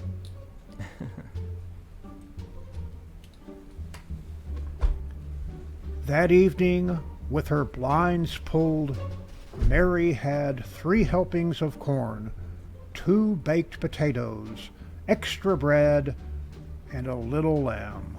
Oh.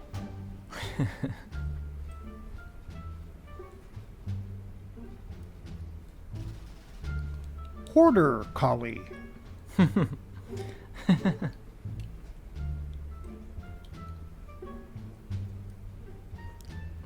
Donna's new commuter coat assured that she would get plenty of space on the subway.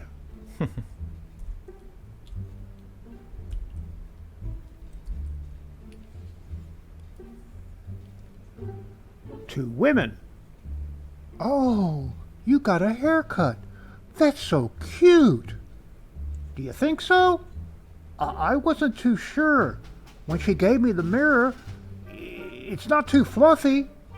It's perfect. I love to get my hair cut like that, but my face is too wide. I'm stuck with this. Are you serious? Your face is adorable. You could easily get one of those layered cuts. I was going to do that, but my neck is way too long. Oh, that's funny. I'd love to have your neck. Better than my football player shoulders.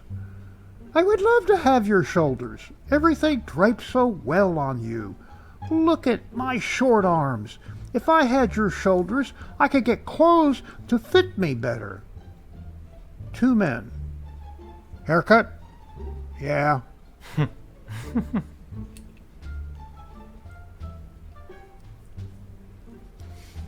Lesser known than hunters and gatherers, but just as vital to prehistoric survival, meat tenderizers.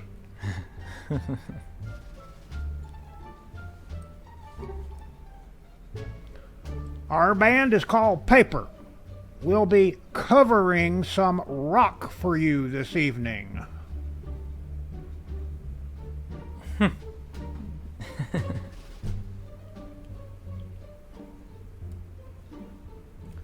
I fired all the help.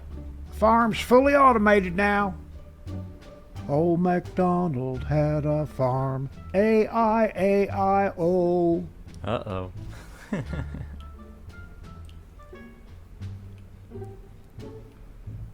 I see the problem.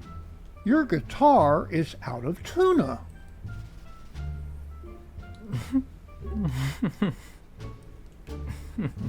This home is protected by feline security. I have 9 lives. You have 1. Do the math. And that concludes OPA'S Corner for this week.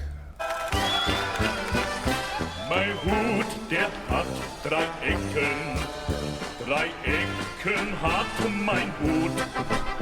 Und hat nicht 3 Ecken, dann ist es nicht mein Hut. OPA'S Corner is now available on my own YouTube channel. Like, share, and subscribe.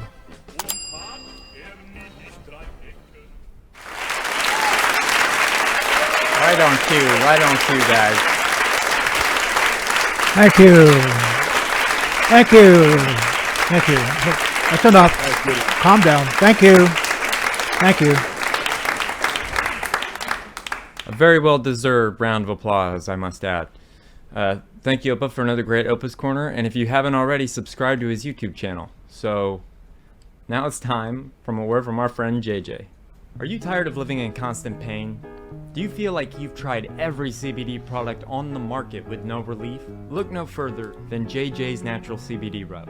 When I was diagnosed with degenerative disc disease, this was the only product that completely took my pain away. Working with JJ has been a dream come true, and his products have completely changed my life. Don't just take my word for it. Visit JJ's website, jjcbdrub.com, and read hundreds of testimonials from people whose lives have been changed by all of JJ's amazing products. And now, as a Skiba News Nation exclusive, you can get $50 off a 3-pack special of JJ's Natural CBD Rub by texting CBD to 920-382-7720. Don't suffer in silence any longer. Take control of your pain today with JJ's Natural CBD Rub. Again, text CBD to 920-382-7720 for an exclusive discount and start feeling the relief you deserve. The links are in the description below. So thank you, JJ. Jake, you might need some JJ CBD Rub. You pulled your back out. I have some. JJ gave me some, so I've been using it, and it has been helping. But sometimes, you know, when the injury's fresh, it can be a little bit, you know, you need a little bit more time for the salves to kick in, I guess. I don't know. Yep. All right. Well, thank you, JJ. Now it's time for some history.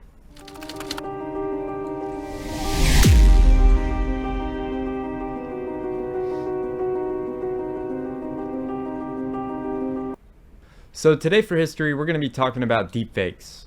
You know, we've talked about it before, but this is kind of really getting into it and how they've been deepfaking for quite a long time. So in this first clip that I'm going to be showing you, I want to show you how they've been deepfaking by, you know, filming manipulations, and we're also going to be talking about the good qualities of it and some of the bad. So first, let's play this first clip of the good. I want to show you 2 video clips. One of them is real and one of them is fake. Can you tell which one's real? Okay, this one was kind of easy. Obviously, this is the fake one. Like, you can see the color on the face isn't quite right, and the hair is obviously like a wig. But this video was like from a few years ago. Let's look at a more recent example. Look at these 2 clips. One of them is real and one of them is fake. Can you tell which one it is? Okay, what about these? Or these? Which one of these is fake and which one of these is real? Maybe you're some wizard and you could tell, but I couldn't. And my guess is that most people can't. That's because things have changed. I've never seen it quite like this. This technology is spreading rapidly. It's really mind-blowing. Deep fakes. Deep fakes. Deep Tom Cruise was a tipping point for deep fakes. It's all real. In the last few years, we've crossed a threshold into a world where moving images are manipulated in ways that make them indistinguishable from reality. This is our new world. It is the world of high-quality deep fakes. The catastrophic potential to public trust and to markets that could come from deepfake attacks. This is happening quicker than any of us could have imagined. So I want to get you up to speed on what's happening with deep fakes, how they're revolutionizing entertainment. It's all my fault. And creating new challenges and fears for the people who make our laws and the people who enforce those laws. Make it look like anyone is saying anything at any point in time. Ultimately, I want to show you how much of a threat deepfakes actually pose and answer the biggest question of all: what is even real? Seeing is not believing anymore. Okay, let's just be clear. We've been faking the moving image for at least 100 years. Thomas Edison wanted to spice up his news reporting from the front lines of the Spanish-American War back in like the end of the 1800s. So to do this, he shot some fake battle scenes in New Jersey and then cut them together with shots from Cuba, making this look like it was happening in Cuba, and it wasn't. And for the next 100 years, motion picture manipulation remained as crude and simplistic as Edison's sneaky editing. But then suddenly, in 2014, with the invention of a new type of AI, everything started to change. Incredibly realistic so-called deep fakes. How similar it is. Is there a way to know when this is fake and to tell when it's fake? We now have the ability to make people look like other people. We can do all of this because of this clever computing process. It's called Generative Adversarial Networks, or GANs. This is where 2 AIs work in tandem to get the best fake image possible. So you have these 2 AIs. One of them is a forger and the other is a detective. The forger creates an image based on what you ask it to make, and then it shows that image to the other AI, the detective. The detective goes over the image and points out all of the reasons it's fake. It knows what to look for because it's been trained on hundreds, sometimes thousands of images of exactly what the finished products are supposed to look like. The forger is like, okay, cool, let me try again. And it goes away and it makes another image, fixing the pixels that the detective AI pointed out. Then it shows it to the detective. The detective AI once again points out all of the weaknesses in the fake image. And the forger goes back and makes a new one. And over and over and over again. And so the longer you give one of these AI models to train on, it basically goes through this creation and improvement cycle over and over until you get the best deep fake possible. There are many ways to train a deep fake, but this is the most common. It scares me. It really does. It scares me. An important point here is that we used to have to train these models on huge amounts of data. You need a lot of footage from someone's face to train these models, which is why it's mostly worked on like actors who have a lot of high quality face data available. It's how you get deep fakes like this. You like what you're seeing? Just wait till what's coming next. Or how you get Jim Carrey imposed onto Jack Nicholson's face in The Shining. I'm gonna hurt you. Or Willem Dafoe in Silence of the Lambs instead of Anthony Hopkins. You look like a room. Get out of this, the bomb in there, get out! Deep faking has already started to shape the entertainment industry. Filmmakers are using deepfake technology to translate films into other languages. It's all my fault. They can de-age celebrities. I thought we went anywhere. And we're back. There's a 6-part TV show in the UK about a bunch of rowdy neighbors, and guess what?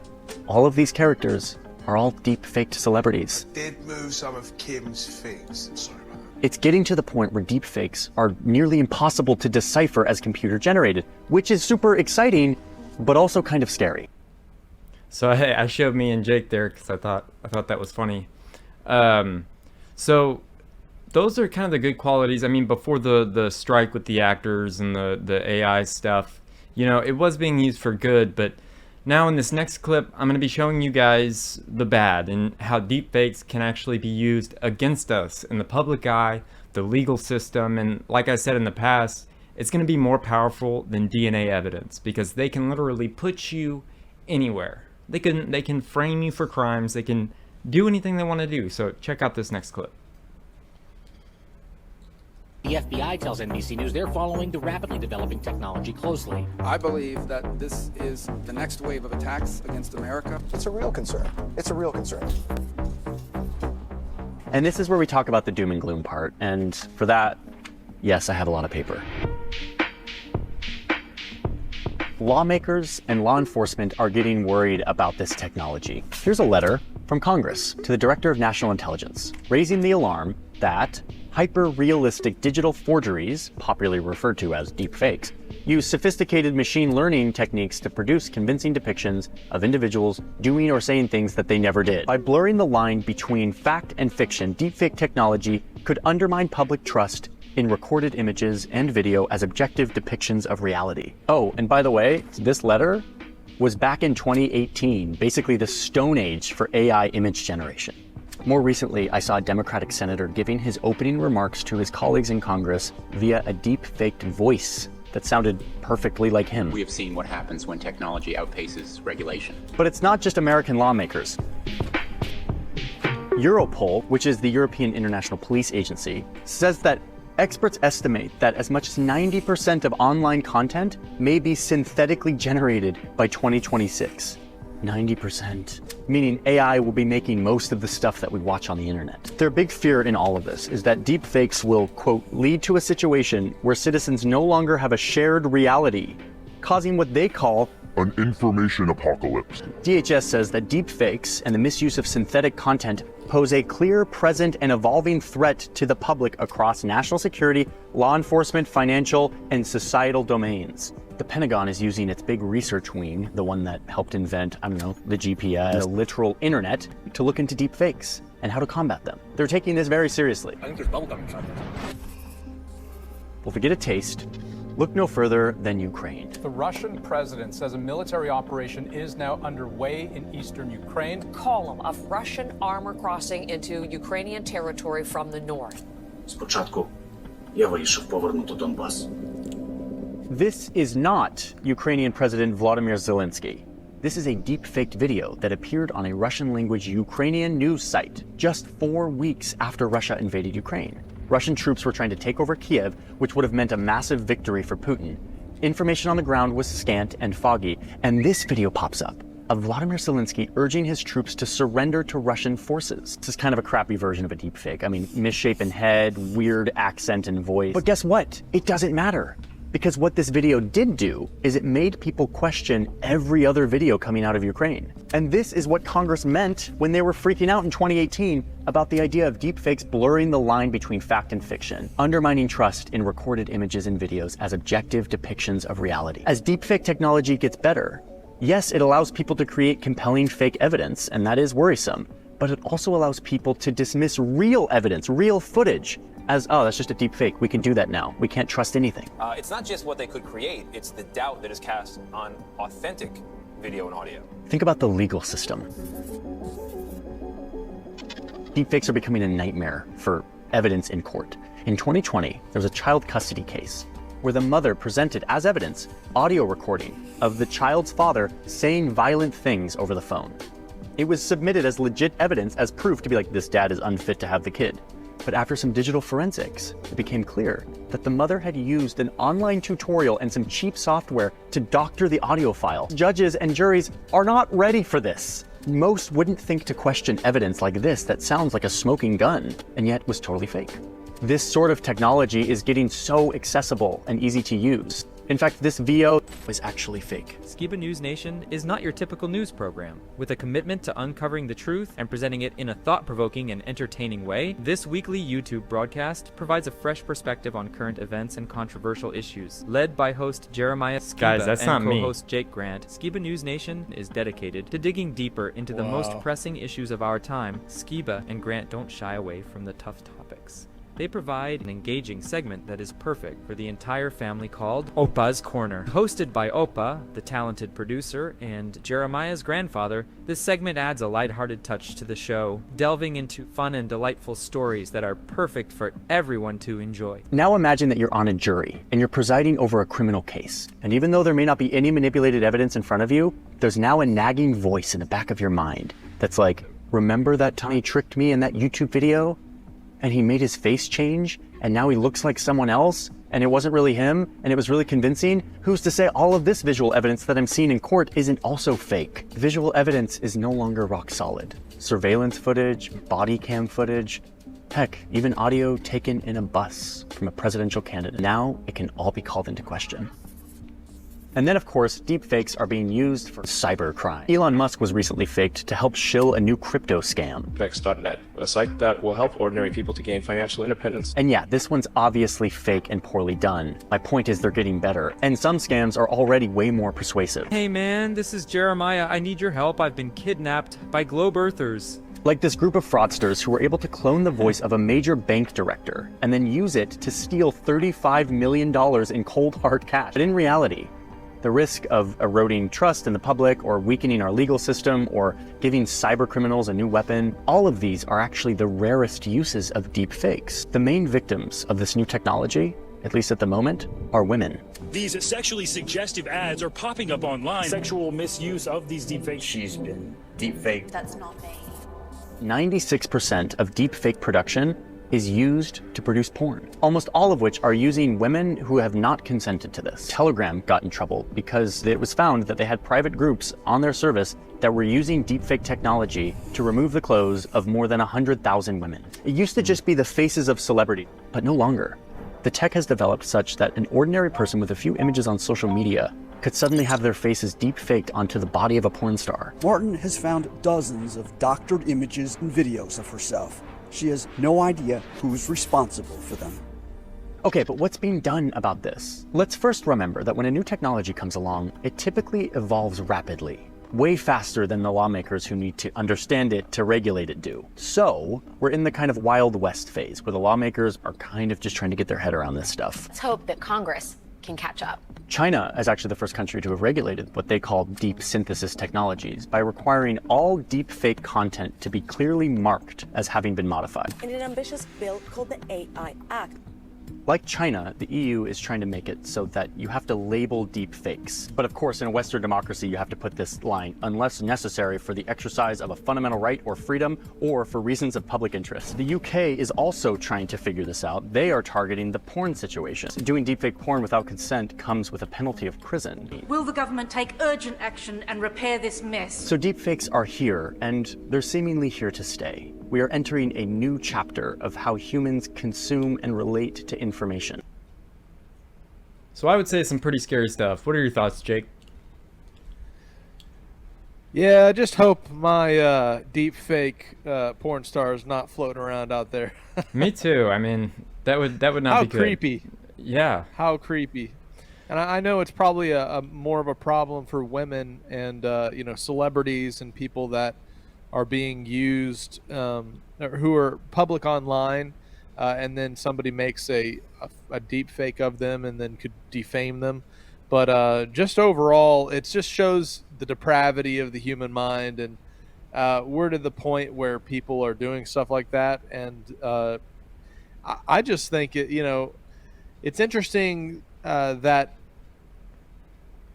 they're implementing these protective measures, and it's in these protective measures of identifying if something's AI or not that we, you know, we should be wary, but also, you know, it is a new technology, and this is bound to kind of be the course that we take, where we navigate kind of these, you know, new waters. Absolutely. What about you, Opa? What do you think? I think it's going to be very, very difficult for them to legislate or put rules on deepfake AI, because number one, when a deepfake happens, especially if it's a criminal type thing, how are they going to track it? How are they going to figure out who did it? How you know, it's just, you know, I think we just opened up a huge Pandora's box. Yep. And you guys at home, let me know what you think in the comment section, and I would love to read them and see what you guys think as well. So that's all I got for the deepfakes. I thought it was really interesting, so I thought I'd share that. But I want to share this cool yet funny but kind of eye-opening, you know, clip of Norm Macdonald on The View. And what he's talking about is the Clinton hit list, and that the Clintons murdered people. And then if you've ever heard a comedian talk about it, they say the Bill Cosby case was an open secret. So let's let the clip speak for itself, and then I'll talk about it afterwards. Please welcome Norm Macdonald. Yeah, Norm. Okay, Norm, you're Canadian. Yes, I am. So what do you think of this whole presidential mess? Well, I hope that the Democrats don't steal the election from the winner, you know, but who knows? He's, you know, he's not a liar, a crook, murderer, or anything like that, so it'd be good to get the... See, I think we should get the homicide out of the White House and get like a fresh start, because we don't want any more murderers. I think we should just go on to the next question. Oh. Who are the murderers? Yeah. Oh, Clinton, he murdered a guy. You're not allowed to put out no accusations without. That's a little too far. That's the way it does work. Let's just go on to the next question. Yeah. This is not my week. What can I tell you? Oh, it's not mine either, and I'm being very nice, okay? Be a good boy. Now, Norm. Do you never hear that? No. Listen, we don't need to talk want to get about into this, and I don't want to hear it, and this is not the place to make those accusations, and you're supposed to be funny. Let's get on to the next question. So get with it. There you go. This is a live show. Not for nothing, Norm, but you have been properly chastised by Barbara, so I'm now going to ask the next question. I thought it was a matter of record. Look, let me do this, okay? I'll tell you what's a matter of record. You will not be invited back if you don't shut up. All right, now. Let's talk football. All right, manslaughter. Let's talk football. Norm, did you ever hear the word? The phone is ringing. I certainly hope that's somebody calling to tell you to go home. Oh, no. You got a phone ringing. Oh. Answer the phone. Hello? Oh, yeah. Oh, no. The thing is this. There, you know Matt Strauss? Yeah, the producer. The producer, he told me it would be funny. He said, like, why don't you carry a cell phone on and then let it ring and then pretend like there's a guy on it. Is there anybody on it? No, it's a thing, pretend You know what, Norm? You're a dead man. Here, you talk to him now. You know what, Barbara? You know what you said about rage at work? Give this man a plate of soup and tell him to shut up. Norm, all right then. Let's see. Norm. What? Okay, listen, Norm, listen. Not only have you annoyed us, but I've read that you have actually annoyed one of your idols. Who is that? Oh, the great Bill Cosby. Yeah, what'd you do? Oh, my God, I love that guy. He's my hero, you know, just like you. Maybe Bill Clinton would be your hero. I love. There's no stopping you, is there? No, you seem to like Bill Clinton. There really, and this man leads into our show on Friday night. I know. It's all right, his career's over after this anyway. Who cares? Go ahead, Norm. No, Bill Clinton, who's a great man, obviously. You know, everybody has their opinions, right? Are you moving along? No, You're Bill gonna get to the Cosby. point. Bill Cosby. What's in that coffee? What are you drinking in there? Now, Bill Cosby is a great man, first of all. There has never been any accusations toward Bill Cosby about any... Will you just tell us what you did about Bill Cosby? Oh, I met him. I opened for him at a club. You know how funny Bill Cosby is. Yeah, so get to the point. Not everything has a point. We are learning that, okay? All right, Norm, you want to finish the story, or shall I ask you the next thing? Well, the Bill Cosby thing is this. Dear God. I met Bill Cosby. We're all fans of Bill Cosby, right, Barbara?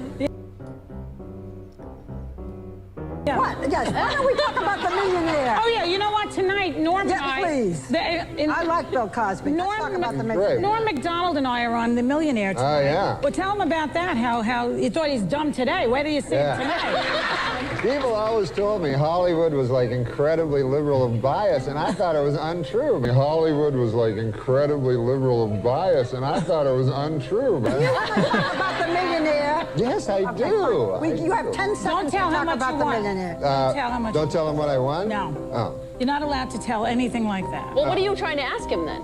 I don't know. He doesn't answer anything anyway. Okay, so he's on The Millionaire tonight, and he's on Friday nights, and on Monday his taxes will be audited.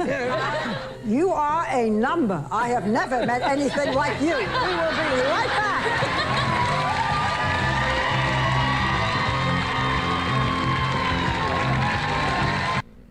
So just another example of how genius Norm Macdonald was.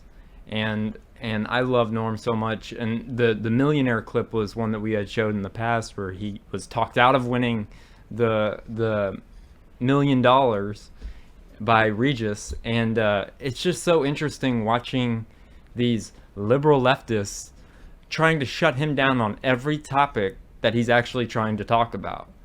And it is liberal and biased, and that's probably going to be a new sound clip because it's hilarious. I mean, he just called them for what they were. I mean, what are your thoughts, Jake?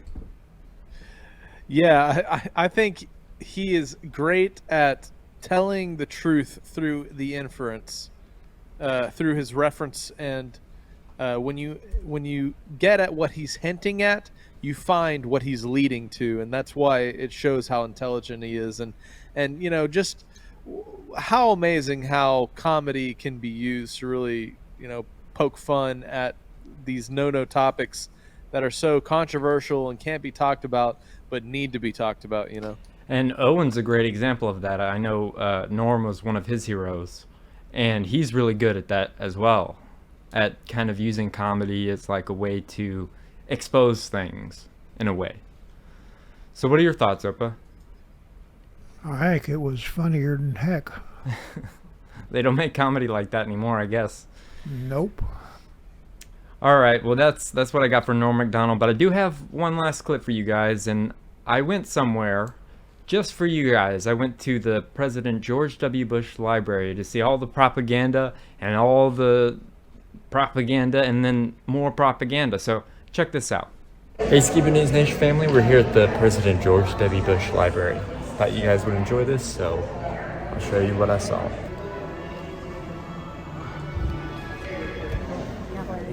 We have Trump in the presidential library. So lots of baseball card. Oh my memorabilia. Gosh. Barbara Bush, her first mama. It's the end result of what he knows. So yeah, those are the baskets right there. I know the answer. Here's a presidential scandal. People were voting for Pat Buchanan instead of Al Gore. See if you look up.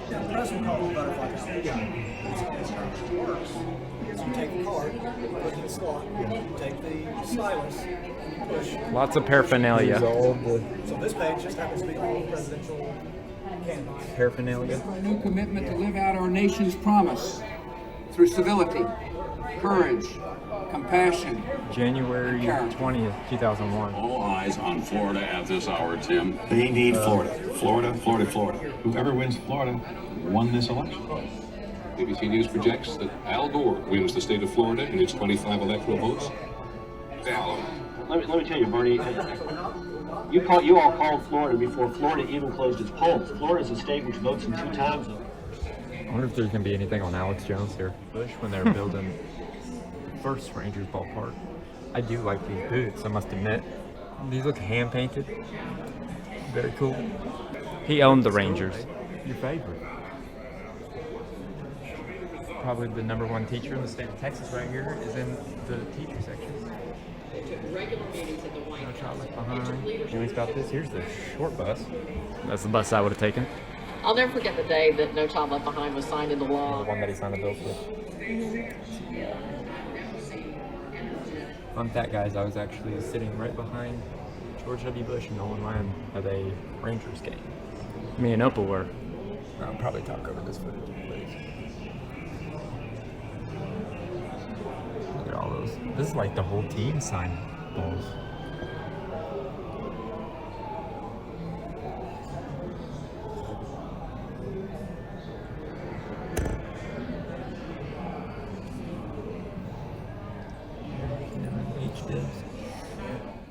And probably the best part that we've seen so far of this presidential library is this little sleepy kitty right here. Good boy. Thanks, Mimi. It's my kitty.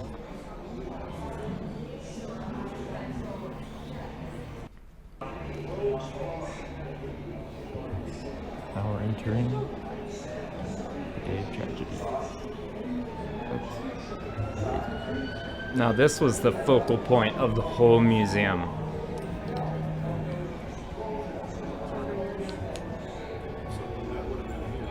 So it says she was at her little festival books things just days before. Bills painted and presented by Senator Kennedy. With a handwritten inscription to the First Lady of Education, whose impressive leadership is enabling millions of American children to dance with the daffodils. Senator Kennedy presented Miss Bush with the print on the morning of 9/11. Note the discolored glass. The print was delivered to the White House after the 2001 anthrax attacks, and like all deliveries after the attacks, it was irradiated.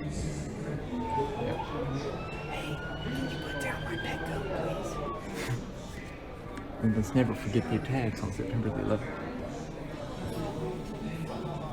And I'm guessing that's just a big support beam. Better for worse. It didn't really say.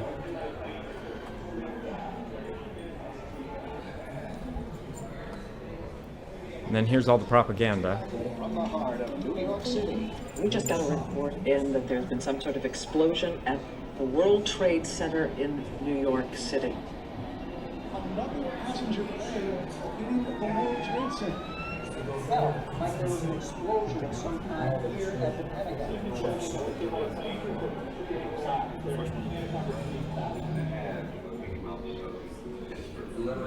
I can hear you. The rest of the world hears you. And the people who That's the phone he made phone calls on that day. Personal notes.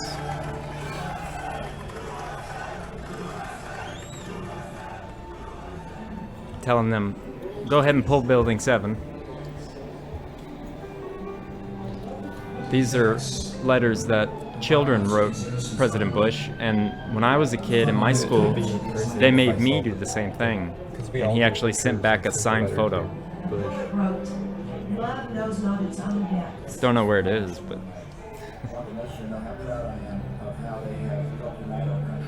he has some of the worst handwriting I've ever seen in my life. Presenting to you the President of the United States. My fellow citizens, tonight we are a country awakened to danger and called to defend freedom. Just letters from all over the world. This caused by our efforts, our courage. We will not tire, we will not falter, and we will not fail.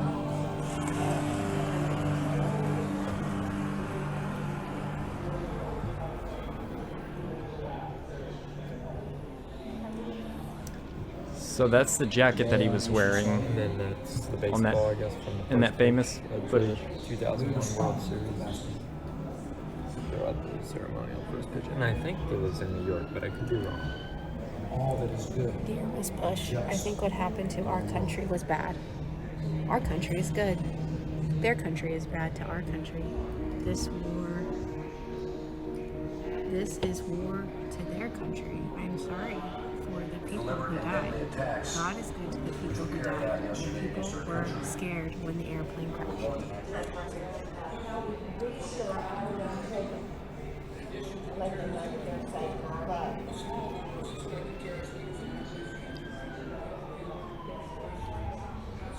That's the interaction stuff.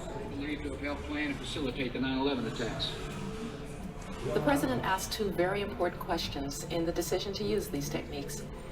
He asked the CIA if it was necessary, and he asked the Justice Department if it was legal. Both departments answered yes. Well, there's room for honest and healthy debate about the decisions I've made. And there's plenty of debate. There can be no debate about the results in keeping America safe. The fact that we have not had a successful attack on our territory traces directly to those difficult decisions. Let me get to the Iraq section. There's little playing cards.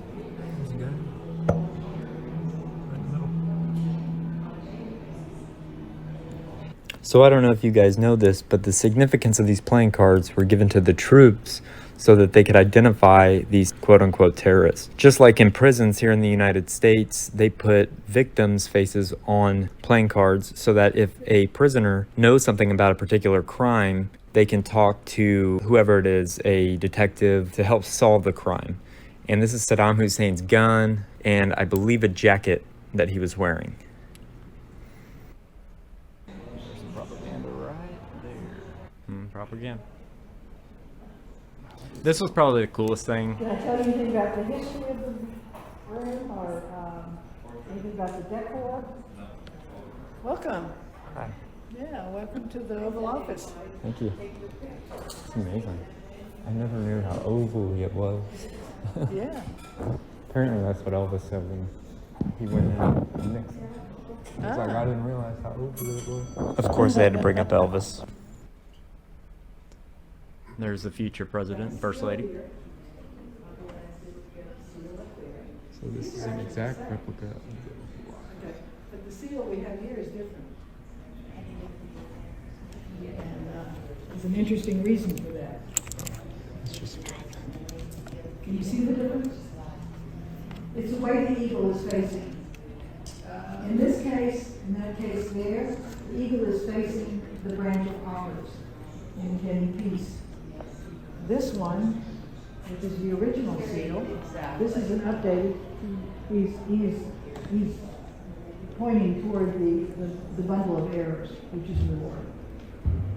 So after World War II, President Truman said, we need to change our seal. We need to be focused on peace as we go forward. We've really had enough war. And so he instigated a change don't know whether it actually took effect in his administration or not. Oh, what's Winston the- Churchill. John F. Kennedy and John.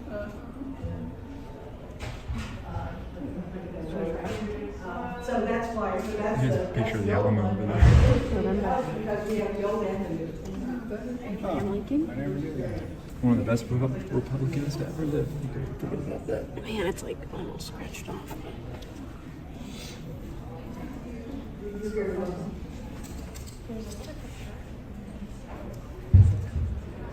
And you guys probably can't tell in this video, but it really is old. Pardon me? No. I'm trying to This way. And you're still in the museum. You can go out into the Rose Garden. It's a smaller. Taking a photo. Would you other say? You too. Look at the door. She has to be shaped like this. It doesn't. Look, we're at the White House. We're at the White House. Just kidding. There is the Oval Office. So I'm about to ask what room. No, right, it's right here. Found it. Isn't that where they say it was? Yeah, the cocaine. To find cocaine in the Situation Room is actually kind of horrifying. It's kind of a situation, if you ask me. So is this the room that was the most famous? So I asked the lady there. The Situation Room.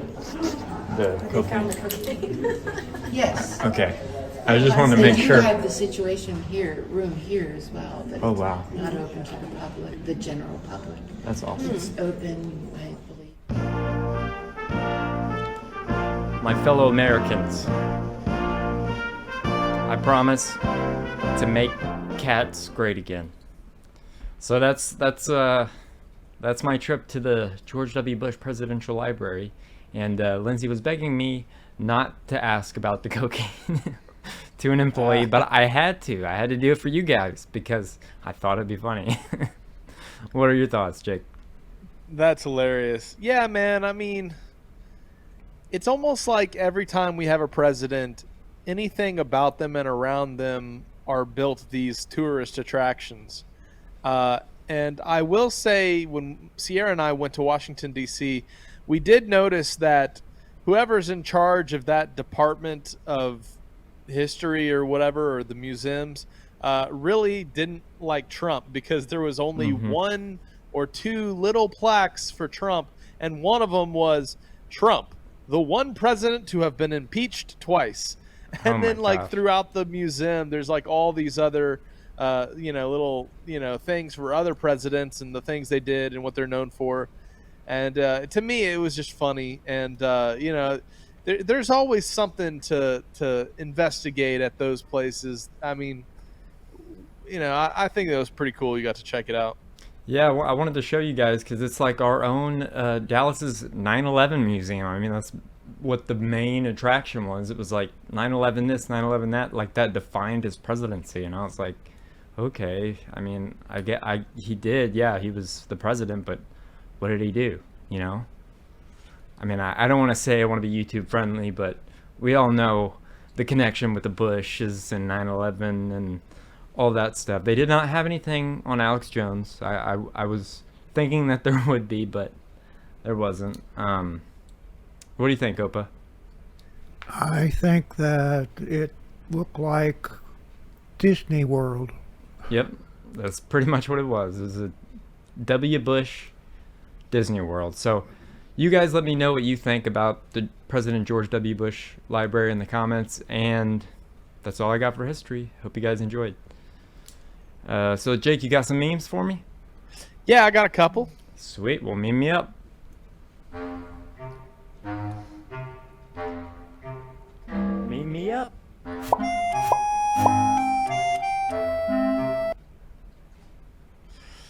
All right, here we go. Did you know that Miss Italy beauty pageant bans all biological males from the competition? Oh, I wonder why. Maybe there's being a little bit of kickback from the whole woke agenda trans push. Here's a Payday. Payday candy bar is changing its name because it's offensive to those who don't work. Oh. I think it's just a joke, though. I don't think they actually are. But I'm just kidding. So there's a spider behind this toothbrush, and the comment says, "So I'm just going to let my teeth fall out. We're going to stay away from that toothbrush." Yep. Started growing my own pot. Not sure if I'm doing it right.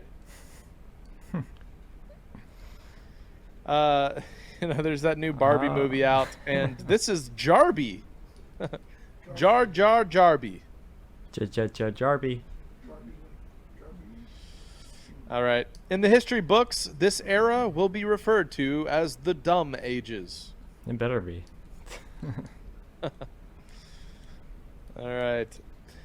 Recently, there was a boycott of a country song. The left boycotted it and made it a #1 hit, a recent country song. And the right boycotted a beer and inflicted a $30 billion hit to the company. Interesting. Yep. Imagine being here with the love of your life. Did a tick write this tweet? It's like a mattress in a field. Yeah. Man, I hate ticks. Oh, they're the worst. Alrighty. I would rather my child be awake than to have a master's degree at Harvard University in indoctrination. True. Oh, man. Yeah, in today's world, I mean, you got to have some really solid kids once you send them into the indoctrination camps that are college campuses. So, yep. But I would say there are some degrees that are worth getting if you're wanting to go, be like an underwater welder or a brain surgeon, teacher. There are some things that are worth being educated on. However, there is a trap with the modern university systems. You just got to be, wise to, what you're doing. Are you trying to tell me my gender studies degree won't get me anywhere in life? Exactly. Well, I mean, just depends. Do you want it to get you into Macdonald's? It might be able to do that for you. Oh, sweet. Alrighty. If someone mistreats us, they go to jail, says the dog and cat. And then the unborn children, wow, we envy you. Small minds discuss people.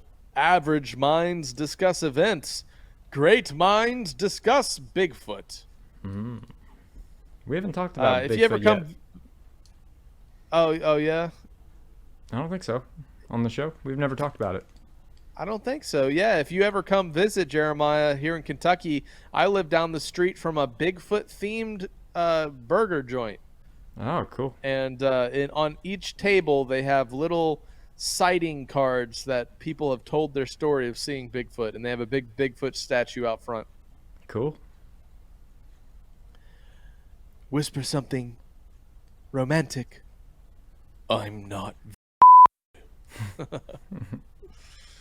Nice.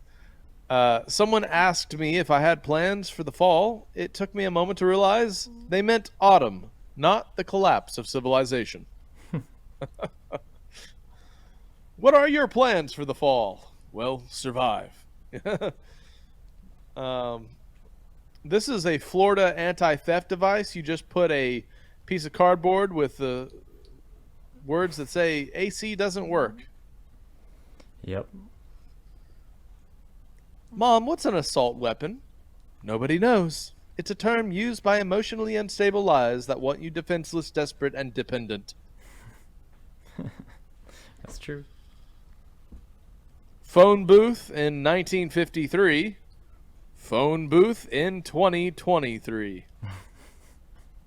It's a toilet. Yeah. Oh, man. That's so true. People just, They conversate on the toilet. Conversate on the toilet, do their scrolling on the toilet with both the toilet paper scrolling and the finger Watch a scrolling. movie on the toilet. Yep. And here's my last meme for today. It was a interesting post from Benjamin Owen. 54 years ago today, America, with the artistic vision of Stanley Kubrick, convinced the world they had landed on the moon. Still, one of the greatest accomplishments in human history because it did happen. Not the moon landing, obviously, but faking it was seriously impressive.